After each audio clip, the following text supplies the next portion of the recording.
ನಮಸ್ಕಾರ ವೀಕ್ಷಕರೇ, ರಾಧಕ್ಕ ಪಂಚಾಯಿತಿ ವಿಶೇಷ ಕಾರ್ಯಕ್ರಮಕ್ಕೆ ಸ್ವಾಗತ. ನಾನು ರಾಧಾ ಹಿರೇಗೌಡರ್. ರಾಜ್ಯ ಮತ್ತು ದೇಶದ ಪ್ರಸ್ತುತ ವಿದ್ಯಮಾನಗಳು ಮತ್ತು ವಿಚಾರಗಳ ಬಗ್ಗೆ ನೀವುಗಳು ನಿಮ್ಮ ಗ್ರಾಮಗಳ ಪಂಚಾಯಿತಿ ಕಟ್ಟೆಯಲ್ಲಿ ಕುಳಿತು ಚರ್ಚೆ ಮಾಡೋದು ಸರ್ವೇ ಸಾಮಾನ್ಯ. ಅದೇ ರೀತಿ ನಿಮ್ಮ ಗ್ಯಾರಂಟಿ ನ್ಯೂಸ್ನಲ್ಲೂ ಕೂಡ ಇವತ್ತು ಸ್ಟುಡಿಯೋದಲ್ಲಿ ಅಂಥದ್ದೇ ಒಂದು ವಿಚಾರದ ಬಗ್ಗೆ ನಾವು ಚರ್ಚೆ ಮಾಡ್ತಾ ಇದ್ದೀವಿ. ವೀಕ್ಷಕರೇ, ತಮಗೆಲ್ಲ ಗೊತ್ತಿದೆ, ಮಧ್ಯಪ್ರಾಚ್ಯದಲ್ಲಿ ನಡೀತಾ ಇರುವಂತಹ ಯುದ್ಧ ಹತ್ತತ್ರ ಒಂದು ತಿಂಗಳಾಗ್ತಾ ಬಂತು. ಇನ್ನೂ ಮುಗಿಯುವ ಅಥವಾ ಕದನ ವಿರಾಮದ ಯಾವುದೇ ಲಕ್ಷಣಗಳು ಕಂಡು ಬರ್ತಾ ಇಲ್ಲ. ಇಸ್ರೇಲ್, ಇರಾನ್ ಮತ್ತು ಅಮೆರಿಕ ಪದೇ ಪದೇ ಮಾತುಕತೆ ಅಂತ ಹೇಳ್ತಾ ಇದ್ರು ಕೂಡ ಮಾತುಕತೆಯ ಯಾವ ಅಂಶಗಳು ಹೊರಗಡೆ ಬರ್ತಾ ಇಲ್ಲ. ಷರತ್ತುಗಳ ಮೇಲೆ ಷರತ್ತುಗಳು ಇಡ್ತಾ ಇದ್ದಾರೆ. ಯಾವ ಷರತ್ತುಗಳಿಗೂ ಉಭಯ ದೇಶಗಳು ಒಪ್ಕೊಳ್ತಾ ಇಲ್ಲ. ಹೀಗಾಗಿ ಮಧ್ಯಪ್ರಾಚ್ಯದಲ್ಲಿ ನಡೀತಿರುವಂತಹ ಯುದ್ಧ ಇಡೀ ಪ್ರಪಂಚದ ಆರ್ಥಿಕತೆಯ ಮೇಲೆಯೇ ಪರಿಣಾಮ ಬೀರ್ತಾ ಇದೆ.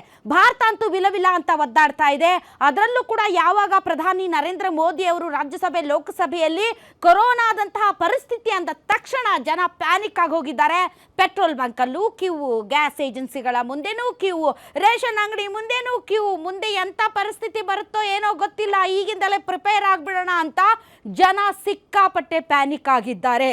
ಒಂದು ಕಡೆ ಯುದ್ಧ ಮುಗಿಯೋ ಲಕ್ಷಣ ಕಾಣ್ತಾ ಇಲ್ಲ, ಮತ್ತೊಂದು ಕಡೆ ತೈಲ ಕೊರತೆ, LPG ಗ್ಯಾಸ್ ಕೊರತೆ, ಪೆಟ್ರೋಲ್ ಡೀಸೆಲ್ ಕೊರತೆ, ನೋ ಸ್ಟಾಕ್ ಬೋರ್ಡ್ಗಳು ಪೆಟ್ರೋಲ್ ಬಂಕ್ಗಳಲ್ಲಿ. ಜನ ಅಂಡೆ, ಬಿಂದಿಗೆ, ಟ್ಯಾಂಕು ಏನೇನು ಸಿಗುತ್ತೆ ಎಲ್ಲ ಹಿಡ್ಕೊಂಡು ಹೋಗ್ತಾ ಇದ್ದಾರೆ ಪೆಟ್ರೋಲ್ ಬಂಕ್ಗಳಿಗೆ, ಪೆಟ್ರೋಲ್ ತುಂಬಿಸ್ಕೊಂಬರೋಣ ಅಂತ. ಸೊ ಇಂತಹ ಸಂದರ್ಭದಲ್ಲಿ ಕೇಂದ್ರ ಸರ್ಕಾರ ಮಾತ್ರ ದಯವಿಟ್ಟು ಪ್ಯಾನಿಕ್ ಆಗಬೇಡಿ, ಕೊರತೆ ಇಲ್ಲ, ಸಫಿಷಿಯೆಂಟ್ ಇದೆ, ಸುಮ್ಮನೆ ನೀವು ಟೆನ್ಷನ್ ತಗೊಳ್ತಾ ಇದ್ದೀರಾ ಅಂತ ಹೇಳ್ತಾ ಇದ್ರು. ಜನ ಕೇಳ್ತಾ ಇಲ್ಲ. ಹಾಗಾಗಿ ಇವತ್ತಿನ ವಿಶೇಷ ಕಾರ್ಯಕ್ರಮದಲ್ಲಿ ನಾವು ಇದು ರಿಯಾಲಿಟಿನ ಅಥವಾ ಹುಚ್ಚಾಟನ, ನಿಜಕ್ಕೂ ತೈಲ ಕೊರತೆ ಇದೆಯಾ ಇಲ್ವಾ, ಇಲ್ದಿದ್ರೆ ಜನನೇ ಹುಚ್ಚುಚ್ಚಾಗಿ ಆಡ್ತಾ ಇದ್ದಾರಾ, ಹಾಗಾದ್ರೆ ರಿಯಾಲಿಟಿ ಏನು, ಹುಚ್ಚಾಟ ಏನು ಅನ್ನೋದ್ರ ಬಗ್ಗೆ ಇವತ್ತಿನ ರಾಧಕ್ಕ ಪಂಚಾಯಿತಿಯಲ್ಲಿ ಚರ್ಚೆ ಮಾಡ್ತೀವಿ. ಇದೇ ರಾಧಕ್ಕ ಪಂಚಾಯಿತಿಯ ವಿಷಯ.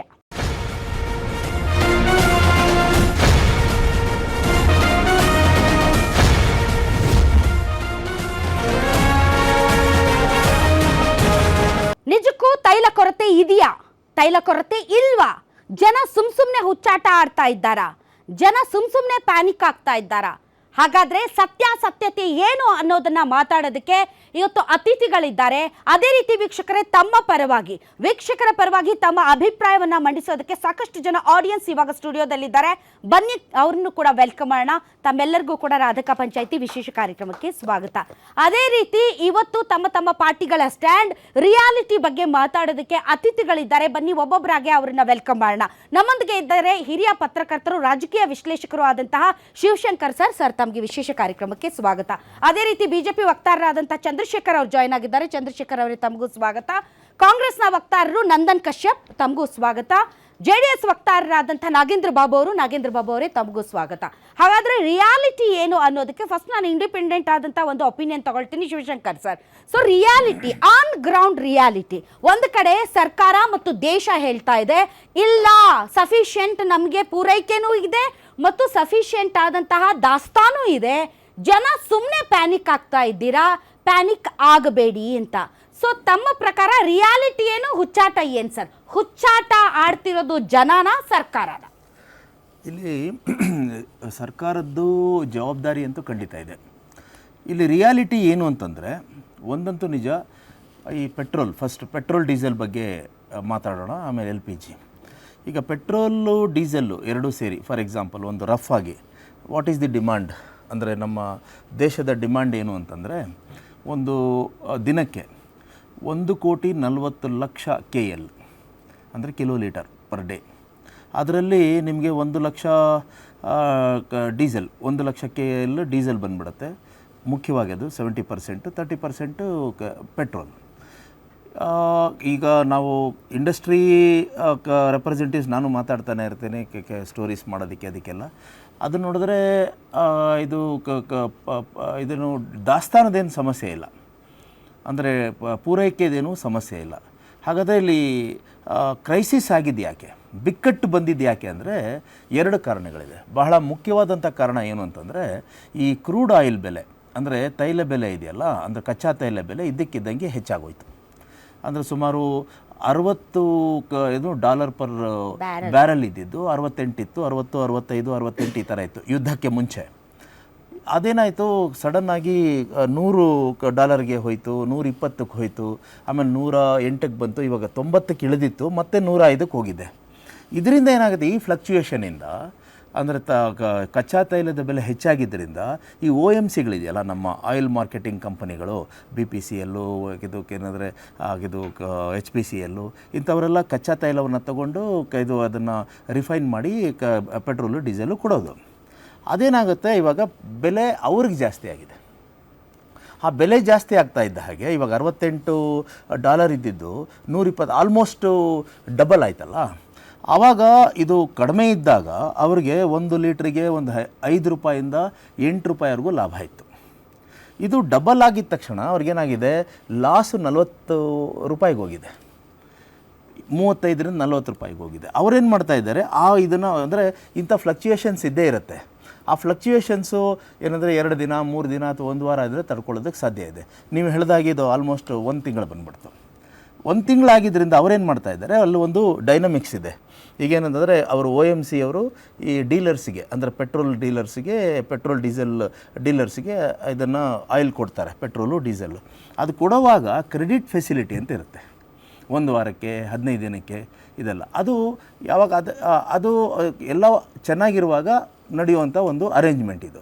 ಈಗ OMCಗಳಿಗೆ ಈಗ ಬೆಲೆ ಹೆಚ್ಚಾಗಿದ್ದರಿಂದ ಲಾಸ್ ಹೆಚ್ಚಾಗ್ತಾ ಇರೋದ್ರಿಂದ ಅವರೇನು ಮಾಡಿದ್ರು, ಈ ಕ್ರೆಡಿಟ್ ಫೆಸಿಲಿಟಿಯನ್ನು ಫಸ್ಟು ಕಟ್ ಮಾಡಿದ್ರು. ಈಗ ಆ್ಯಕ್ಚುಲಿ ಸ್ಟ್ರಿಕ್ಟಾಗಿ ಹೇಳಬೇಕಂದ್ರೆ ಇಂಥ ಸಮಯದಲ್ಲಿ ನಿಮಗೆ ಕಚ್ಚಾ ತೈಲ ಹೆಚ್ಚಾದರೆ ನಿಮ್ಗೆ ರಿಟೇಲ್ ಪ್ರೈಸ್ ಜಾಸ್ತಿ ಆಗಬೇಕು. ಒಂದು ಏನಂದ್ರೆ ಮನಮೋಹನ್ ಸಿಂಗ್ ಇದ್ದಾಗಲೇ ಒಂದು ಪಾಲಿಸಿ ತೊಗೊಂಡು ಬಂದಿದ್ರು, ಅಂದರೆ ಅಡ್ಮಿನಿಸ್ಟರ್ಡ್ ಪಾಲಿಸಿ ಅಂತ, ಪ್ರೈಸ್ ಪಾಲಿಸಿ ಅಂತ. ಅದಂದರೆ ಡೈಲಿ ಎವ್ರಿ ಡೇ ಪೆಟ್ರೋಲು ಮತ್ತು ಡೀಸೆಲ್ ಬೆಲೆ ರಿವೈಸ್ ಆಗಬೇಕು ಅಂತ ಇತ್ತು. ಅದು ಪ್ರಾಕ್ಟಿಕಲ್ ಸರ್. ಜನಸಾಮಾನ್ಯರ ಪರಿಸ್ಥಿತಿ ಯಾವ ರೀತಿ ಅಲ್ಲ ಬಂದೆ, ಅದೇ ಯಾಕೆ ಅಂತ ಯಾವ ರೀತಿ ಇದೆ ಅಂದರೆ ಸರ್, ಈ ಹಿಂದೆ ಕಚ್ಚಾ ತೈಲದ ಬೆಲೆ ಜಾಸ್ತಿ ಆಗಿದ್ದಾಗಲೂ ಕೂಡ ಅದರ ಬರೆ ಜನರ ಮೇಲೆ ಬಿತ್ತು. ಕಚ್ಚಾ ತೈಲದ ಬೆಲೆ ಅಂತಾರಾಷ್ಟ್ರೀಯ ಮಾರುಕಟ್ಟೆಯಲ್ಲಿ ಕಡಿಮೆ ಆದರೂ ಕೂಡ ಅದರ ಲಾಭ ಜನಸಾಮಾನ್ಯರಿಗೆ ಬರಲಿಲ್ಲ. ಈಗ ಯುದ್ಧದ ಸಂದರ್ಭದಲ್ಲೂ ಕೂಡ ಕಚ್ಚಾ ತೈಲದ ಬೆಲೆ ಜಾಸ್ತಿ ಆಗಿದೆ. ಇದು ಕ್ಷಣಿಕ, ನಾಳಿದ್ದು ಎನಿ ಟೈಮ್ ನಾವು ಪ್ರೈಸ್ ಹೈಕ್ ನೋಡಬೇಕು. ಈಗಾಗಲೇ ನಾಯ್ರಾ ಪೆಟ್ರೋಲ್ ಬಂಕಲ್ಲಿ ಸುಮಾರು 3 ರಿಂದ 4 ಜಾಸ್ತಿ ಮಾಡಿದ್ದಾರೆ. ಸೊ ನಿಮಗೆ ಅಂತಾರಾಷ್ಟ್ರೀಯ ಮಾರುಕಟ್ಟೆಯಲ್ಲಿ ಏನು ಫ್ಲಕ್ಚುಯೇಷನ್ ಇದ್ರೂ ಕೂಡ ಅದು ಜನಸಾಮಾನ್ಯರಿಗೆ ನೇರವಾಗಿ ಅದರ ಲಾಭ ಸಿಗಲ್ಲ, ನಷ್ಟಗಳು ಮಾತ್ರ ಜನಸಾಮಾನ್ಯರಿಗೆ ಸಿಗುತ್ತೆ. ಹೆಚ್ಚಾದಾಗ ಹೆಚ್ಚು ಮಾಡಿಬಿಡ್ತಾರೆ, ಕಡಿಮೆ ಆದಾಗ ಕಡಿಮೆ ಮಾಡಿಲ್ಲ. ಆದರೆ ಈಗ ಅದು ಕೇಸ್ ಅದಲ್ಲ. ಈಗ ಏನಾಯ್ತಂದ್ರೆ ಇವಾಗ ಕ್ರೆಡಿಟ್ ಫೆಸಿಲಿಟಿ ಅವರು OMC ಕೊಡದೇ ಇರೋದ್ರಿಂದ ಇವರೇನು ಮಾಡಿದ್ರು, ಈಗ ಡೀಲರ್ಸ್ಗೆ ಅದು ಪೆಟ್ರೋಲ್ ಡೀಸೆಲನ್ನು ಪರ್ಚೇಸ್ ಮಾಡೋಕ್ಕಾಗ್ತಾ ಇಲ್ಲ. ಪರ್ಚೇಸ್ ಮಾಡೋಕ್ಕಾಗದೇ ಇರೋದರಿಂದ ಸ್ಟಾಕ್ ಇಲ್ಲ. ಅಂದರೆ ಇಲ್ಲಿ ವಿಪರ್ಯಾಸ ಹೇಗಿದೆ ಅಂದರೆ OMCನಲ್ಲಿ ಪೆಟ್ರೋಲ್ ಡೀಸೆಲ್ ಇದೆ, ಪೆಟ್ರೋಲ್ ಬಂಕಲ್ಲಿಲ್ಲ. ಇದು ಇಲ್ಲಿ ಸರ್ಕಾರದ ಜವಾಬ್ದಾರಿ ಇಲ್ಲಿ ಬರುತ್ತೆ. ಅವ್ರು ಏನು ಮಾಡ್ಬೇಕಂತಂದ್ರೆ OMCಗಳಿಗೆ ಹೇಳಬೇಕು, ನೀವು ಕೊಡಿ, ನಾವಿದ್ದೀವಿ. ಯಾಕಂತಂದ್ರೆ ಇದು ಸರ್ಕಾರದ ಜವಾಬ್ದಾರಿನೇ ಇದು. ಈ ಪ್ರೈಸ್ ಫ್ಲಕ್ಚುಯೇಷನ್ ಆದಾಗ ಫಸ್ಟ್ ಕ್ರೆಡಿಟ್ ಅಂದ್ರೆ ಕೊಡಿ ನೀವು, ಅಂದ್ರೆ ಅವ್ರಿಗೆ ನಾವು ಕೊಡ್ತೀವಿ. ಅಂದ್ರೆ ಈ ಕ್ರೆಡಿಟ್ ಅಂದ್ರೆ ಇಟ್ಸ್ ಅನ್ ಅರೇಂಜ್ಮೆಂಟ್ ಅಷ್ಟೇನೆ, ಕೊಡ್ತಾರೆ ಅವರು. ಆದ್ರೆ ಇವ್ರಿಗೆ ಕೊಡೋಷ್ಟು ಅಂದ್ರೆ ಇವ್ರಿಗೆ ಈ ಲಾಸನ್ನು ತಡ್ಕೊಳಕ್ ಆಗ್ತಾ ಇಲ್ಲ OMCಗಳು. ಅದಕ್ಕೇನಂದ್ರೆ ಇಂಥ ಸಂದರ್ಭದಲ್ಲಿ ಸರ್ಕಾರ ಮಧ್ಯಪ್ರವೇಶ ಮಾಡಿ ಸಬ್ಸಿಡಿ ಕೊಡೋದು ಅಂತ ಇರುತ್ತೆ. ಅಂದರೆ ಅವ್ರಿಗೆ ಕ್ರೆಡಿಟ್ ಗ್ಯಾರಂಟಿ ಕೊಡೋದು ಅಂತ ಇರುತ್ತೆ. ಅದನ್ನು ಮಾಡಬೇಕು. ಇದು ಕ್ರೈಸಿಸ್ ಟೈಮ್, ಇದು ಸಂಕಷ್ಟದ ಸಮಯ. ಸೊ ಇದಿಷ್ಟೇನ. ಆದರೆ ಅವರು ಈಗ ಏನಂತಂದ್ರೆ ಪ್ಯಾನಿಕ್ ಬರೋ ಥರ ಸರ್ಕಾರ ನಡ್ಕೊಳ್ಬಾರ್ದು. ಹಾಗಂತ ಸುಳ್ಳು ಹೇಳೋದು ಅಂತಲ್ಲ, ಎಲ್ಲವೂ ಸರಿ ಇದೆ ಅಂತಲೂ ಪ್ರಾಕ್ಟಿಕಲ್ ಆಗಿ ಏನು ಟ್ರಾನ್ಸ್ಪರೆಂಟ್ ಆಗಿ ಏನಿದೆಯೋ ವಿಷಯ ವಸ್ತುಸ್ಥಿತಿ ಹೇಳಿದ್ರೆ ಜನಕ್ಕಿದೆ. ಜನನೂ ಅಷ್ಟೇ, ಹಂಗೆ ಇದೆ, ಜನರ ಹುಚ್ಚಾಟನೂ ಹಂಗೆ ಇದೆ. ಹೌದು, ರಿಯಾಲಿಟಿನೂ ಹಂಗೆ ಇದೆ, ಜನರ ಹುಚ್ಚಾಟನೂ ಹಂಗೆ ಇದೆ. ಆಮೇಲೆ ಜನನೂ ಅಷ್ಟೇನೆ. ಇದು ನಿಮ್ಗೆ ಅಗತ್ಯಕ್ಕೆ ತಕ್ಕ ಅಷ್ಟು ಮಾತ್ರ ತಗೊಳ್ಬೇಕು. ಆಮೇಲೆ ಪ್ಯಾನಿಕ್ ಅವಕಾಶ ಅಲ್ಲ ಸರ್. ಈಗ ಏನಾಗುತ್ತೆ ಅಂತಂದ್ರೆ, ಒಂದು ನಂದನ್ ಕಶ್ಯಪ್ ಅವರೇ, ಈಗ ನರೇಂದ್ರ ಮೋದಿ ಅವರು ಕೊರೋನಾ ಸಂದರ್ಭದ ಪರಿಸ್ಥಿತಿಯನ್ನ ನಾವು ಹೇಗೆ ಸವಾಲನ್ನ ಎದುರಿಸಿದ್ದೀವೋ ಹಾಗೆ ನಾವೆಲ್ಲರೂ ಟೀಮ್ ಇಂಡಿಯಾ ರೀತಿ ಈ ಪರಿಸ್ಥಿತಿಯನ್ನ ಎದುರಿಸೋಣ ಅಂತ ಹೇಳಿದ್ದೆ ಸಾಕು. ಮೋದಿ ಅವರೇ ಹೇಳ್ಬಿಟ್ರಲ್ಲ. ಮೋದಿ ಅವರಂತ ಏನು ಅಂತಂದ್ರೆ, ಮೋದಿ ಅವರಂದ್ರೆ ಒಂದು ರಕ್ಷಣೆ, ಮೋದಿ ಅವರಂದ್ರೆ ಒಂದು ಭದ್ರತೆ, ಮೋದಿ ಅವರಂತಂದ್ರೆ ಅದು ಒಂದು ರೀತಿ ಅವರಿದ್ದಾರೆ ಅಂತಂದ್ರೆ ಅದೊಂದು ತರ ಧೈರ್ಯ. ಅವರೇ ಸವಾಲನ್ನು ಎದುರಿಸಬೇಕು. ಇನ್ನು ಈ ಯುದ್ಧ ಮುಂದುವರೆದ್ರೆ ಮುಂದಿನ ದಿನಗಳಲ್ಲಿ ಚಿಂತೆಗೀಡು ಮಾಡುವಂಥ ವಿಷಯ ಅಂತ ಅವ್ರು ಹೇಳಿದ ತಕ್ಷಣ ಜನ ಪ್ಯಾನಿಕ್ ಆದರು. ಯಾವಾಗ ಒಂದೆರಡು ಪೆಟ್ರೋಲ್ ಬಂಕಲ್ಲಿ ನೋ ಸ್ಟಾಕ್ ನೋಡ್ಬಿಟ್ರು ಜನ ಇನ್ನೊಂದಿಷ್ಟು ಹುಚ್ಚ ಆಗ್ಬಿಟ್ರು. ಏನೇನು ಸಿಗುತ್ತೆ ಎಲ್ಲ ತಗೊಂಡು ನುಗ್ಗುತ್ತಾ ಇದ್ದಾರೆ ಈಗ ಪೆಟ್ರೋಲ್ ಬಂಕ್ಗಳಿಗೆ. ಏನಿಲ್ಲ ಅಂದ್ರೆ 1 ತಿಂಗಳು ಸ್ಟಾಕ್ ಮಾಡಿ ಇಟ್ಕೊಂಡ್ಬಿಡೋಣ ಅಂತ. ಸೊ ಏನು ರಿಯಾಲಿಟಿ ಇದು, ಏನು ಹುಚ್ಚಾಟ ಇದು? ತಾವಿದನ್ನು ಹೆಂಗೆ ವ್ಯಾಖ್ಯಾನಿಸ್ತೀರಾ, ವಿಶ್ಲೇಷಣೆ ಮಾಡ್ತೀರಾ? ನೋಡಿ, ಮೋದಿ ಅವರೇ ಹೇಳ್ಬಿಟ್ಟಿದ್ದಾರೆ, ಅವರು ಸರ್ಕಾರದ ಜವಾಬ್ದಾರಿಯುತ ಸ್ಥಾನದಲ್ಲಿ ನಿಂತ್ಕೊಂಡು ಹೇಳಬೇಕು, ನಾನು ನಿಮ್ಮನ್ನ ಕಾಪಾಡ್ತೀನಿ ಏನು ಬಂದ್ರು ಅಂತ. ನೀವು ಎಲ್ಲದಕ್ಕೂ ರೆಡಿಯಾಗಿ ಅಂದರೆ ಅವರು ಕೈ ಎತ್ತಿ ನಿಂತುಬಿಟ್ಟಿದ್ದಾರೆ. ರೆಡಿಯಾಗಿ ಅಲ್ಲ ರೆಡಿಯಾಗಿ ಅಲ್ಲಲ್ಲ ರೆಡಿಯಾಗಿ ಅಂದ್ರೆ ಏನ್ ಅರ್ಥ? ಅಲ್ಲ ಜವಾಬ್ದಾರಿಯಿಂದ ನುಡಿಸ್ಕೋತಿದಾರ ಅವರು. ಇಲ್ಲಪ್ಪ ಹಲವಾರು ವ್ಯಾಖ್ಯಾನಗಳು ಇರ್ತವೆ ಅದರಲ್ಲಿ. ರೆಡಿಯಾಗಿ ಅಂದ್ರೆ ಏನು ಕೊರೋನಾ ಟೈಮಲ್ಲಿ ಜಾಗಟೆ ಬಡೀರಿ ತಟ್ಟೆ ಹೊಡೀರಿ ಆ ಸ್ಥಿತಿಗೆ ತಗೊಂಡೋಗಿ ನಿಲ್ಲಿಸ್ತಾರೆ ಈ ವ್ಯಕ್ತಿ. ಕೊರೋನಾದಲ್ಲಿ ಏನಾಯ್ತು, ರಾಹುಲ್ ಗಾಂಧಿ ಅವರು ಫೆಬ್ರವರಿಲಿ ಹೇಳಿದ್ರು ಮಹಾಮಾರಿ ದೇಶಕ್ಕೆ ಬರುತ್ತೆ ರೆಡಿಯಾಗಿ ಅಂತ. ರೆಡಿ ಮಾಡಿಸ್ಬೇಕಾಗಿರೋ ಜವಾಬ್ದಾರಿ ಮೋದಿಗಿತ್ತು. ಏರ್ಪೋರ್ಟ್ಗಳನ್ನ ನಿಲ್ಲಿಸಬೇಕಾಗಿತ್ತು, ಬಂದರುಗಳನ್ನ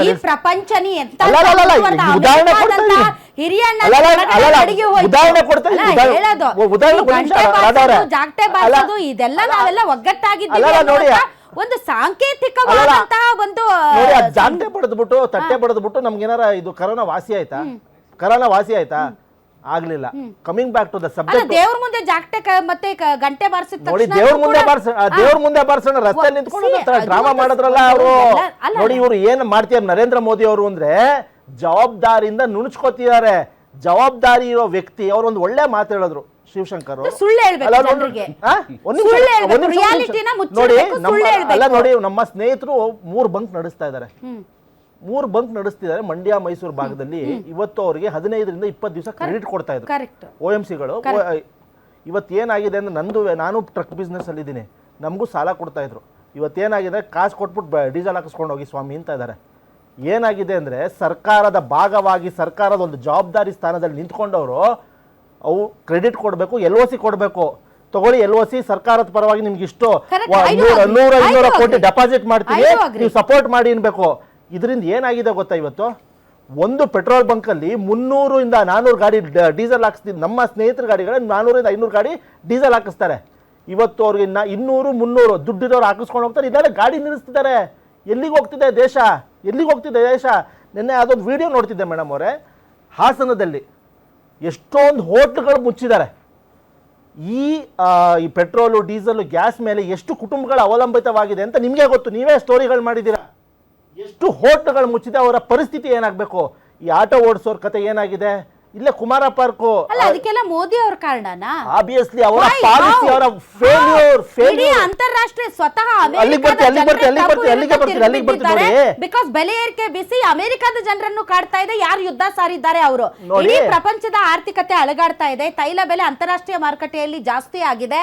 ಸೊ ಹೀಗಾಗಿ ನಾವು ತೈಲಕ್ಕೆ 88% ನಾವು ಆಮದು ಮೇಲೆನೆ ಡಿಪೆಂಡ್ ಆಗಿರುವಂತ ಒಂದು ದೇಶ. ಮೋದಿ ಅವರು ಹೋಗ್ಬಿಟ್ಟು ಹಾರ್ಮುಜ್ ಜಲಸಂಧಿ ಮುಂದೆ ನಿಂತ್ಕೊಂಡ್ಬಿಟ್ರೆ ಹಂಗೆ ಟ್ಯಾಂಕರ್ಗಳು ಅದಕ್ಕೆ ಅಲ್ಲಿಗೆ ಬರ್ತೀನಿ ನೋಡಿ ಮೇಡಮ್. ನೋಡಿ ಇವಾಗ ಚೈನಾದವ್ರಿಗೆ ಹೋಗ್ತಾ ಇದೆ, ರಷ್ಯಾದವ್ರಿಗೆ ಹೋಗ್ತಿದೆ, ಪಾಕಿಸ್ತಾನದವ್ರಿಗೆ ಹೋಗ್ತಾ ಇದೆ, ನಮ್ಗೆ ಯಾಕೆ ಬರ್ತಿಲ್ಲ? Failed policy of Narendra Modi. ಏನಕ್ಕೆ? ಏನಾಗಿದೆ?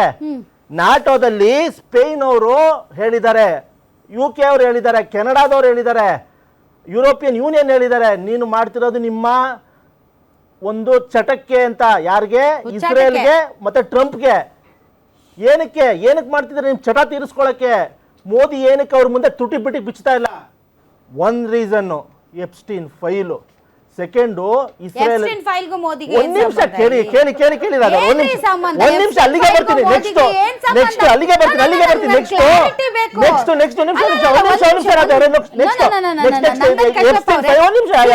ಬರ್ತೀನಿ.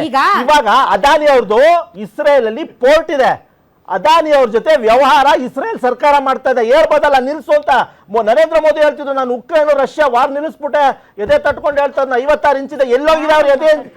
ಎದೆ ಎಲ್ಲಿದೆ ಇವತ್ತು ಅವ್ರದ್ದು? ಹೇಳ್ಬೋದಾಗಿತ್ತಲ್ಲ, ನಿಲ್ಲಿಸ್ರಿ ವಾರು, ನಿಮ್ ಎಷ್ಟೊಂದು ದೇಶಕ್ಕೆ ಹಾನಿ ಆಗ್ತಿದೆ ಅಂತ ಹೇಳ್ಬೋದಾಗಿತ್ತಲ್ಲ ಟ್ರಂಪ್ಗೆ. ನನಗೆ ಇದು ಟ್ರಂಪ್ ನಾನು ವಿಶ್ವಗುರು ಅಂತ ಹೇಳ್ಕೊಂತಿರ್ತಾರಲ್ಲ, ಹೇಳ್ಬೋದಲ್ಲ ಟ್ರಂಪ್ಗೆ. ಟ್ರಂಪ್ ಡಿಯರ್ ಫ್ರೆಂಡ್ ಅಂತ ಹೇಳ್ತಾರಲ್ಲ, ಇದೇ Narendra Modi. Let us be practical. ನಾವು ಇಸ್ರೇಲ್ ಜೊತೆಗೂ ನಮ್ಮ ಸಂಬಂಧ ಚೆನ್ನಾಗಿದೆ. Let me finish. ಇಸ್ರೇಲ್ ಜೊತೆಗೂ ನಮ್ಗೆ ಬಹಳಷ್ಟು ವ್ಯವಹಾರಗಳಿವೆ ಮತ್ತು ಇರಾನ್ ಜೊತೆಗೂ ನಮ್ಮ ವ್ಯವಹಾರಗಳಿವೆ, ಸಂಬಂಧಗಳಿವೆ. ಅಮೆರಿಕಾದ ಜೊತೆಗೂ ನಮ್ಗೆ ಹಲವಾರು ಡೀಲ್ಗಳಿವೆ ಮತ್ತು ಸಂಬಂಧಗಳಿವೆ.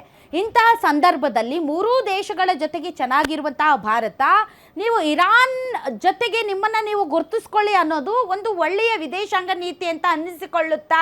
Tell me. ನೋಡಿ ಮೇಡಮ್, ನೀವು ಇರಾನ್ ಜೊತೆ ಮಾತಾಡ್ಬಿಡ್ಬೇಕಾಗಿತ್ತು. ತಡ್ರಿ ಮೇಡಮ್, ಖಮೇನಿ ಸತ್ತಾಗ ನೀವು ಸಂತಾಪ ಸೂಚಿಸಬೇಕಾಗಿತ್ತು. ಇವಾಗ ಭಾರತ ಒಂದು ಸ್ಟ್ಯಾಂಡ್ ತಗೋಬೇಕು. ಆ ಸ್ಟ್ಯಾಂಡ್ ಅನ್ನು ಭಾರತ ತಗೊಂಡಿದ್ಯಾ ಅಂತ ನಾವು ಕೇಳ್ತಾ ಇದೀವಿ. ಇಲ್ಲ. ನೋಡಿ ಇವಾಗ ಅಲ್ಲ, ಇವಾಗ ಹೇಳ್ಬೋದಾಗಿತ್ತಲ್ಲ, ನಿಮ್ಮ ಚಟಕ್ಕೆ ನೀವು ಮಾಡ್ತಾ ಇದ್ದೀರಾ ಅಂತ ಇವಾಗ ನಾಟೋದವ್ರಿಗೆಲ್ಲ ಫೋನ್ ಮಾಡ್ಬಿಟ್ಟು ಶಾಂತಿಯನ್ನ ಬಯಸ್ತೀವಿ, ಆದಷ್ಟು ಬೇಗ ಪರಿಸ್ಥಿತಿಯನ್ನ ತಿಳಿಗೊಳಿಸಿ ಅಂತ ತುಂಬಾ ಒಳ್ಳೆ ಭಾಷೆಯಲ್ಲೇ ಹೇಳಿದ್ದಾರೆ. ಅಲ್ಲಲ್ಲ, ಯಾವ ಭಾಷೆಯಲ್ಲಿ ಹೇಳಿದ್ದಾರೆ? ಯಾವ ತರ ಹೋಗ್ಬಿಟ್ಟು ಇಸ್ರೇಲ್ ಪ್ರಧಾನಮಂತ್ರಿಗೆ ಹೋಗಿ ಹೇಳಿದಾರ? ಯುದ್ಧ ಆಗಕ್ಕೊಂದು 3 ದಿವಸದ ಹಿಂದೆ ಇದೇ ಮೋದಿ ಇದು ಇಸ್ರೇಲ್ ಅಲ್ಲಿ ಇದ್ರು. ಅವ್ರಿಗೆ ಗೊತ್ತಿರಲಿಲ್ಲ ಇವೆಲ್ಲ ಆಗುತ್ತೆ ಅಂತ ಗೊತ್ತಿರಲಿಲ್ವಾ? ಟ್ರಂಪ್ ವಿಶ್ವಗುರು, ನನ್ನ ಫ್ರೆಂಡು, ನನ್ನ ದೊಡ್ಡಣ್ಣ ಅಂತ ಹೇಳ್ತಾರಲ್ಲ, ಇದು ಗುಜರಾತ್ ಸ್ಟೇಡಿಯಂ ಕರ್ಬಿಟ್ಟು ಕ್ಯಾಂಪೇನ್ ಮಾಡಿದ್ರಲ್ಲ, ಹೇಳ್ಬೋದಾಗಿತ್ತಲ್ಲ, ನಿಲ್ಸಿ ಎಷ್ಟೊಂದು ದೇಶಕ್ಕೆ ತೊಂದರೆ ಆಗ್ತಿದೆ ಅಂತ. ಎಲ್ಲಿ ಬಂದಿದೆ ಇವ್ರ ಬಾಯಿಂದ? ಅಲ್ಲ, ಅದು ಮಾತ್ರ ಹೇಳಿಲ್ಲ. ಎಲ್ಲಿ ಬಂದಿದೆ ಬಾಯಿಂದ? ಇವ್ರು ಬಂದಿರೋದು ಇವರು ಅದಾನಿಗೋಸ್ಕರ, ಅಂಬಾನಿಗೋಸ್ಕರ, ಎಲ್ಲರಿಗೋಸ್ಕರ ದೇಶವನ್ನೇ ಅಡ ಇಟ್ಬಿಟ್ಟಿದ್ದಾರೆ. ಇಸ್ರೇಲ್ ಪ್ರಧಾನ ಮಂತ್ರಿ ಮುಂದೆ ಮತ್ತೆ ಇದು ಟ್ರಂಪ್ ಮುಂದೆ ದೇಶವನ್ನು ಅಡ ಇಟ್ಟಿದ್ದಾರೆ ಅವರು. ಯಾವತ್ತೂ ಅಷ್ಟೇ ಒಂದು ಇಂಟರ್ನ್ಯಾಷನಲ್ ವಿಚಾರಗಳು ವಿದೇಶಾಂಗ ನೀತಿಯ ವಿಚಾರ ಮಾತಾಡ್ಬೇಕಾದ್ರೆ ಸ್ವಲ್ಪ ಮೆಚುರಿಟಿ ಇರಬೇಕಾಗುತ್ತೆ. ಯಾಕೆಂತ ಹೇಳಿದ್ರೆ ಹಲವಾರು ದೇಶಗಳ ಸಂಬಂಧಗಳು, ನಮ್ಮ ದೇಶದ ವ್ಯವಸ್ಥೆಗಳು ಎಲ್ಲವೂ ಇರ್ತವೆ. ಹಾದಿ ಬೀದಿಲಿ ಹೋಗೋ ಥರ ಬಾಯಿಗೆ ಬಂದಾಗ ಮಾತಾಡೋದು ಕೆಲವು ಸರಿ ತಪ್ಪು ಅನ್ಸುತ್ತೆ. ವಿದೇಶಾಂಗ ನೀತಿ ಅಫ್ಕೋರ್ಸ್ ಅದು ಜನಸಾಮಾನ್ಯರಿಗೆ ಅರ್ಥ ಆಗಲ್ಲ. ಜನಸಾಮಾನ್ಯರಿಗೆ ಏನ್ ಅರ್ಥ ಆಗುತ್ತೆ ಅಂದ್ರೆ, ನಾನು ಪೆಟ್ರೋಲ್ ಬಂಕ್ ಹೋದಾಗ ನನ್ಗೆ ಪೆಟ್ರೋಲ್ ಸಿಗ್ತಾ ಇಲ್ವಲ್ಲ, ಅದ ಅರ್ಥ ಆಗುತ್ತೆ. LPG ಗ್ಯಾಸ್ 25 ದಿನ 40 ದಿನ ಆದ್ರೂ ಕೂಡ ಸಿಗ್ತಾ ಇಲ್ಲಲ್ಲ, ಅದ ಅರ್ಥ ಆಗುತ್ತೆ. ಕಮರ್ಷಿಯಲ್ ಗ್ಯಾಸ್ ಇಲ್ಲದೆ ಹೋಟೆಲ್ಗಳು ಕ್ಲೋಸ್ ಆಗ್ತಾವಲ್ಲ, ಅದ ಅರ್ಥ ಆಗುತ್ತೆ.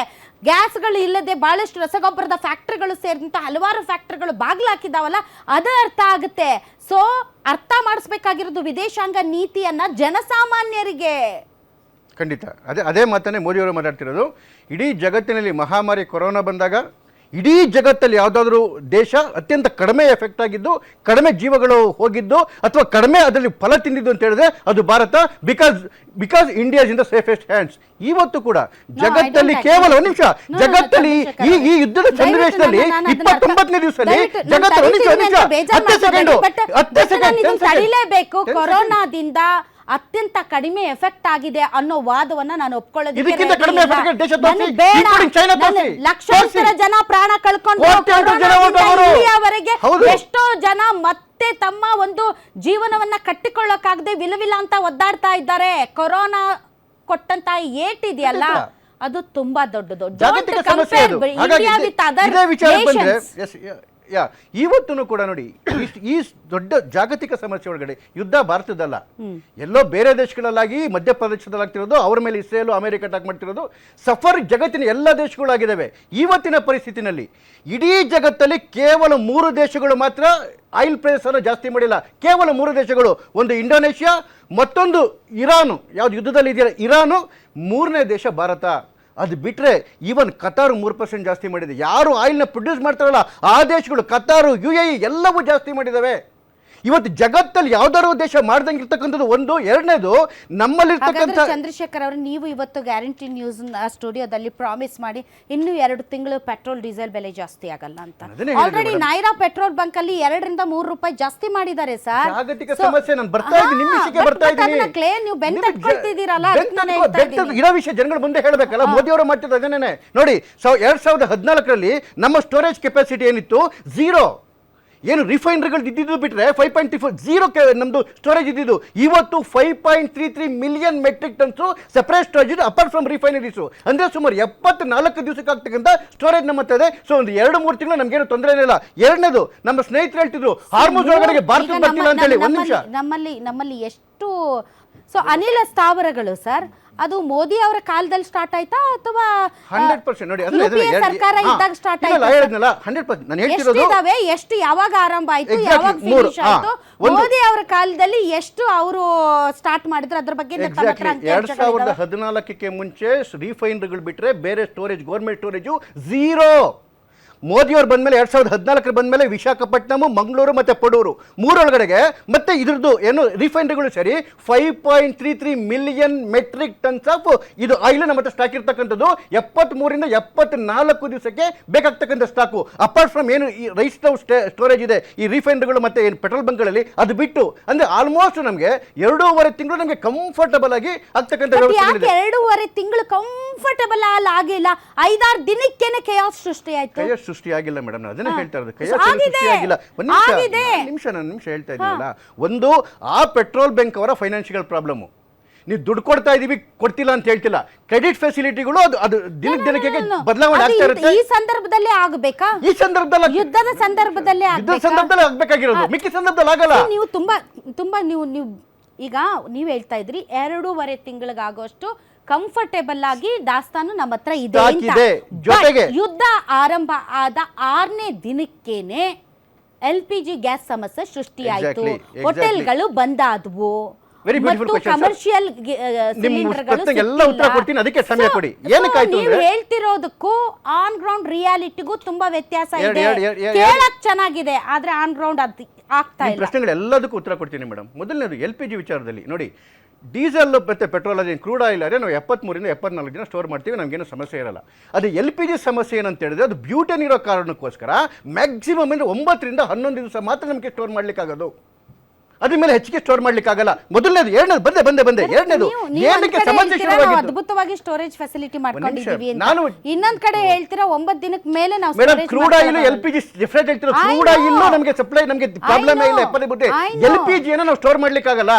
ಹಾಗಾಗಿ ಇದ್ರ ತಕ್ಕಂತ 9 ಡೇಸ್ ನಾನು ಹೇಳ್ತಿದ್ದೀನಿ. ಏನಕ್ಕೆ ಸಮಸ್ಯೆ ಶುರುವಾಯ್ತು ಅಂತ ಹೇಳಿದ್ರೆ, ಒಂದು ಏಕ್ದಮ್ ಪ್ಯಾನಿಕ್ ಸೃಷ್ಟಿ ಆಯ್ತು. ನಿಮ್ಮ ಪದದಲ್ಲಿ ಬಂದು ಶಿವಶಂಕರ್ ಅವರು ಪ್ಯಾನಿಕ್ ಯಾಕೆ ಸೃಷ್ಟಿ ಆಯ್ತು ಅಂತ ಹೇಳಿದ್ರೆ, ಆನ್ ಅಂಡ್ ಅವರೇಜ್ ಡೇಸಲ್ಲಿ ಏನು ಯುದ್ಧ ಗಿದ್ದ ಏನು ಇಲ್ದಿದ್ದಾಗ ಪ್ರತಿ ದಿವಸ ಇಡೀ ದೇಶದಲ್ಲಿ ಡಿಮ್ಯಾಂಡ್ ಬರ್ತಿದ್ದು ಸಿಲಿಂಡರ್ LPG ಸಿಲಿಂಡರ್ಗೆ 55 ಲಕ್ಷದ 70 ಸಾವಿರ ಸಿಲಿಂಡರ್ಗಳು ಪ್ರತಿ ದಿವಸ ಏನು ಬುಕಿಂಗ್ ಬರ್ತಾ ಇದ್ವು. ನೀವು ಏನ್ ಸಿಲಿಂಡರ್ ಮಾತಾಡ್ತೀರಿ? LPG ಸಿಲಿಂಡರ್ ಮಾತಾಡ್ತಿರೋದು.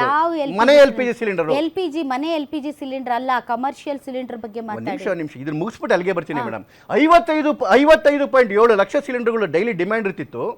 ಅದಕ್ಕೆ ಸುಮಾರು 52 ಲಕ್ಷ ಸಪ್ಲೈ ಆಗ್ತಿತ್ತು, 3 ಲಕ್ಷ ಕೊರತೆ ಇರ್ತಿತ್ತು. ಆದರೆ ಈಗ ಇಮ್ಮಿಡಿಯೇಟ್ ಆಗಿ ಪ್ಯಾನಿಕ್ ಶುರು ಆದ್ಮೇಲೆ ಏನಾಯ್ತು, 88.7 ಲ್ಯಾಕ್ಸ್. ಅಂದ್ರೆ ಜನಕ್ಕೆ ಸ್ಟಾಕ್ ಇದ್ರೂ ಕೂಡ ನಾಳೆ ಸಿಗುತ್ತೋ ಬಿಡುತ್ತೋ ಅಂತ ಹೇಳಿ ಗಾಬರಿ. ಸ್ಟಾಕ್ ಇಲ್ಲ, ಅಲ್ಲಲ್ಲ ಸ್ಟಾಕ್ ಇಲ್ಲ. ನೀವು ಸುಮ್ಮನೆ ಮಾತಾಡಕ್ ಬಿಡಿ ಮೇಡಮ್. ನಾನು ಮಾಡೋದು ಯಾವ್ದಾರ ಒಂದು ಫ್ಯಾಕ್ಟ್ ಅಲ್ಲಿ ತಪ್ಪಾಗ್ಬಿಟ್ರೆ ನಾನು ಇವತ್ತು ವಕ್ತಾರ ಬಿಟ್ಬಿಟ್ಟು ಹೋಗ್ತೀನಿ. ಮಾತಾಡಕ್ ಬಿಡಿ ನನಗೆ.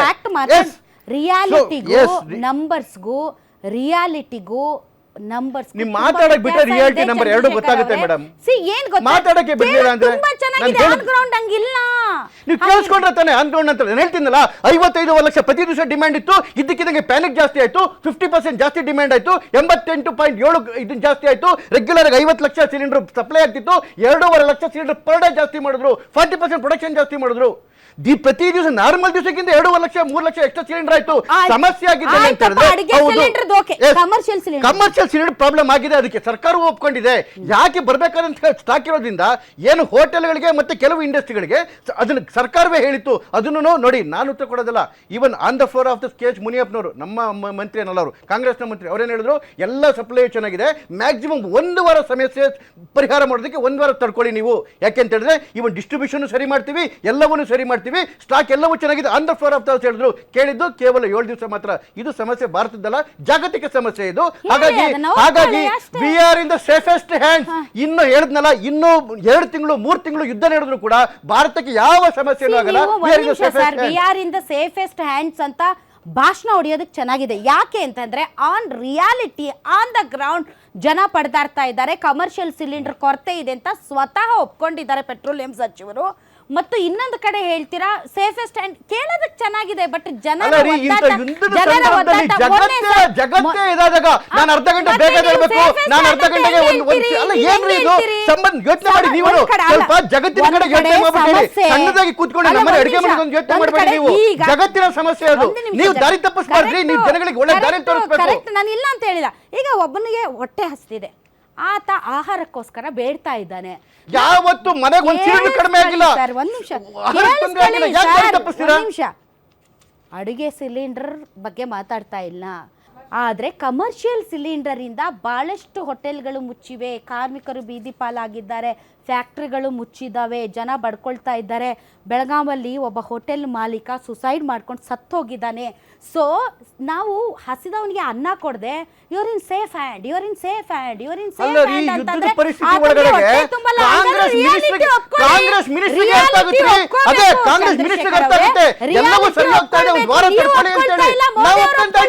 ಮೋದಿ ಅವರು ಒಪ್ಕೊಳ್ತಿದ್ದಾರೆ, ನೀವು ಒಪ್ಕೊಳ್ತಿಲ್ಲ. ಮೋದಿ ಅವರು ಆನ್ ದ ಫ್ಲೋರ್ ಹೇಳಿದ್ದಾರೆ, ಯಸ್ ಸಂಕಷ್ಟದ ನಾವು ಅದೇ ದಿನಗಳಿವೆ. ಹೇಳ್ತಿರೋದು, ಜಾಗತಿಕ ಸಂಕಷ್ಟ. ರೆಡಿಯಾಗಿ let us prepare ourselves as a team India ಅಂತ ಅವರೇ ಹೇಳಿದ್ರೆ ಹೌದು. ನೀವ್ ಹೇಳ್ತಿದ್ರೆ 1.5 ತಿಂಗಳಿಗೆ ಕೊರತೆ ಇಲ್ಲ, ಸುಮ್ನೆ ಪ್ಯಾನಿಕ್ ಆಗ್ತಿದ್ದಾರೆ, ಸುಮ್ನೆ chaos ಸೃಷ್ಟಿ ಆಗ್ತಾ ಇದೆ, chaos ಸೃಷ್ಟಿ ಮಾಡ್ತಿಲ್ಲ. ಯಾಕೆ? ಒಂದ್ ನಿಮಿಷ. ಇದಕ್ಕಿದ್ದಂತೆ ಡಿಮಾಂಡ್ ಅಲ್ಲ, ಆಗಿದೆ. ರಾಧಾ ಅವರೇ, ಯಾಕೆ ಸೇಫೆಸ್ಟ್ ಹ್ಯಾಂಡ್ಸ್ ಅಂತ ಹೇಳ್ತೀರಿ ಅಂತ ಎಸ್ ಹೇಳಿದ್ರೆ ನಾಗೇಂದ್ರ ಬಾಬು ಅವರು,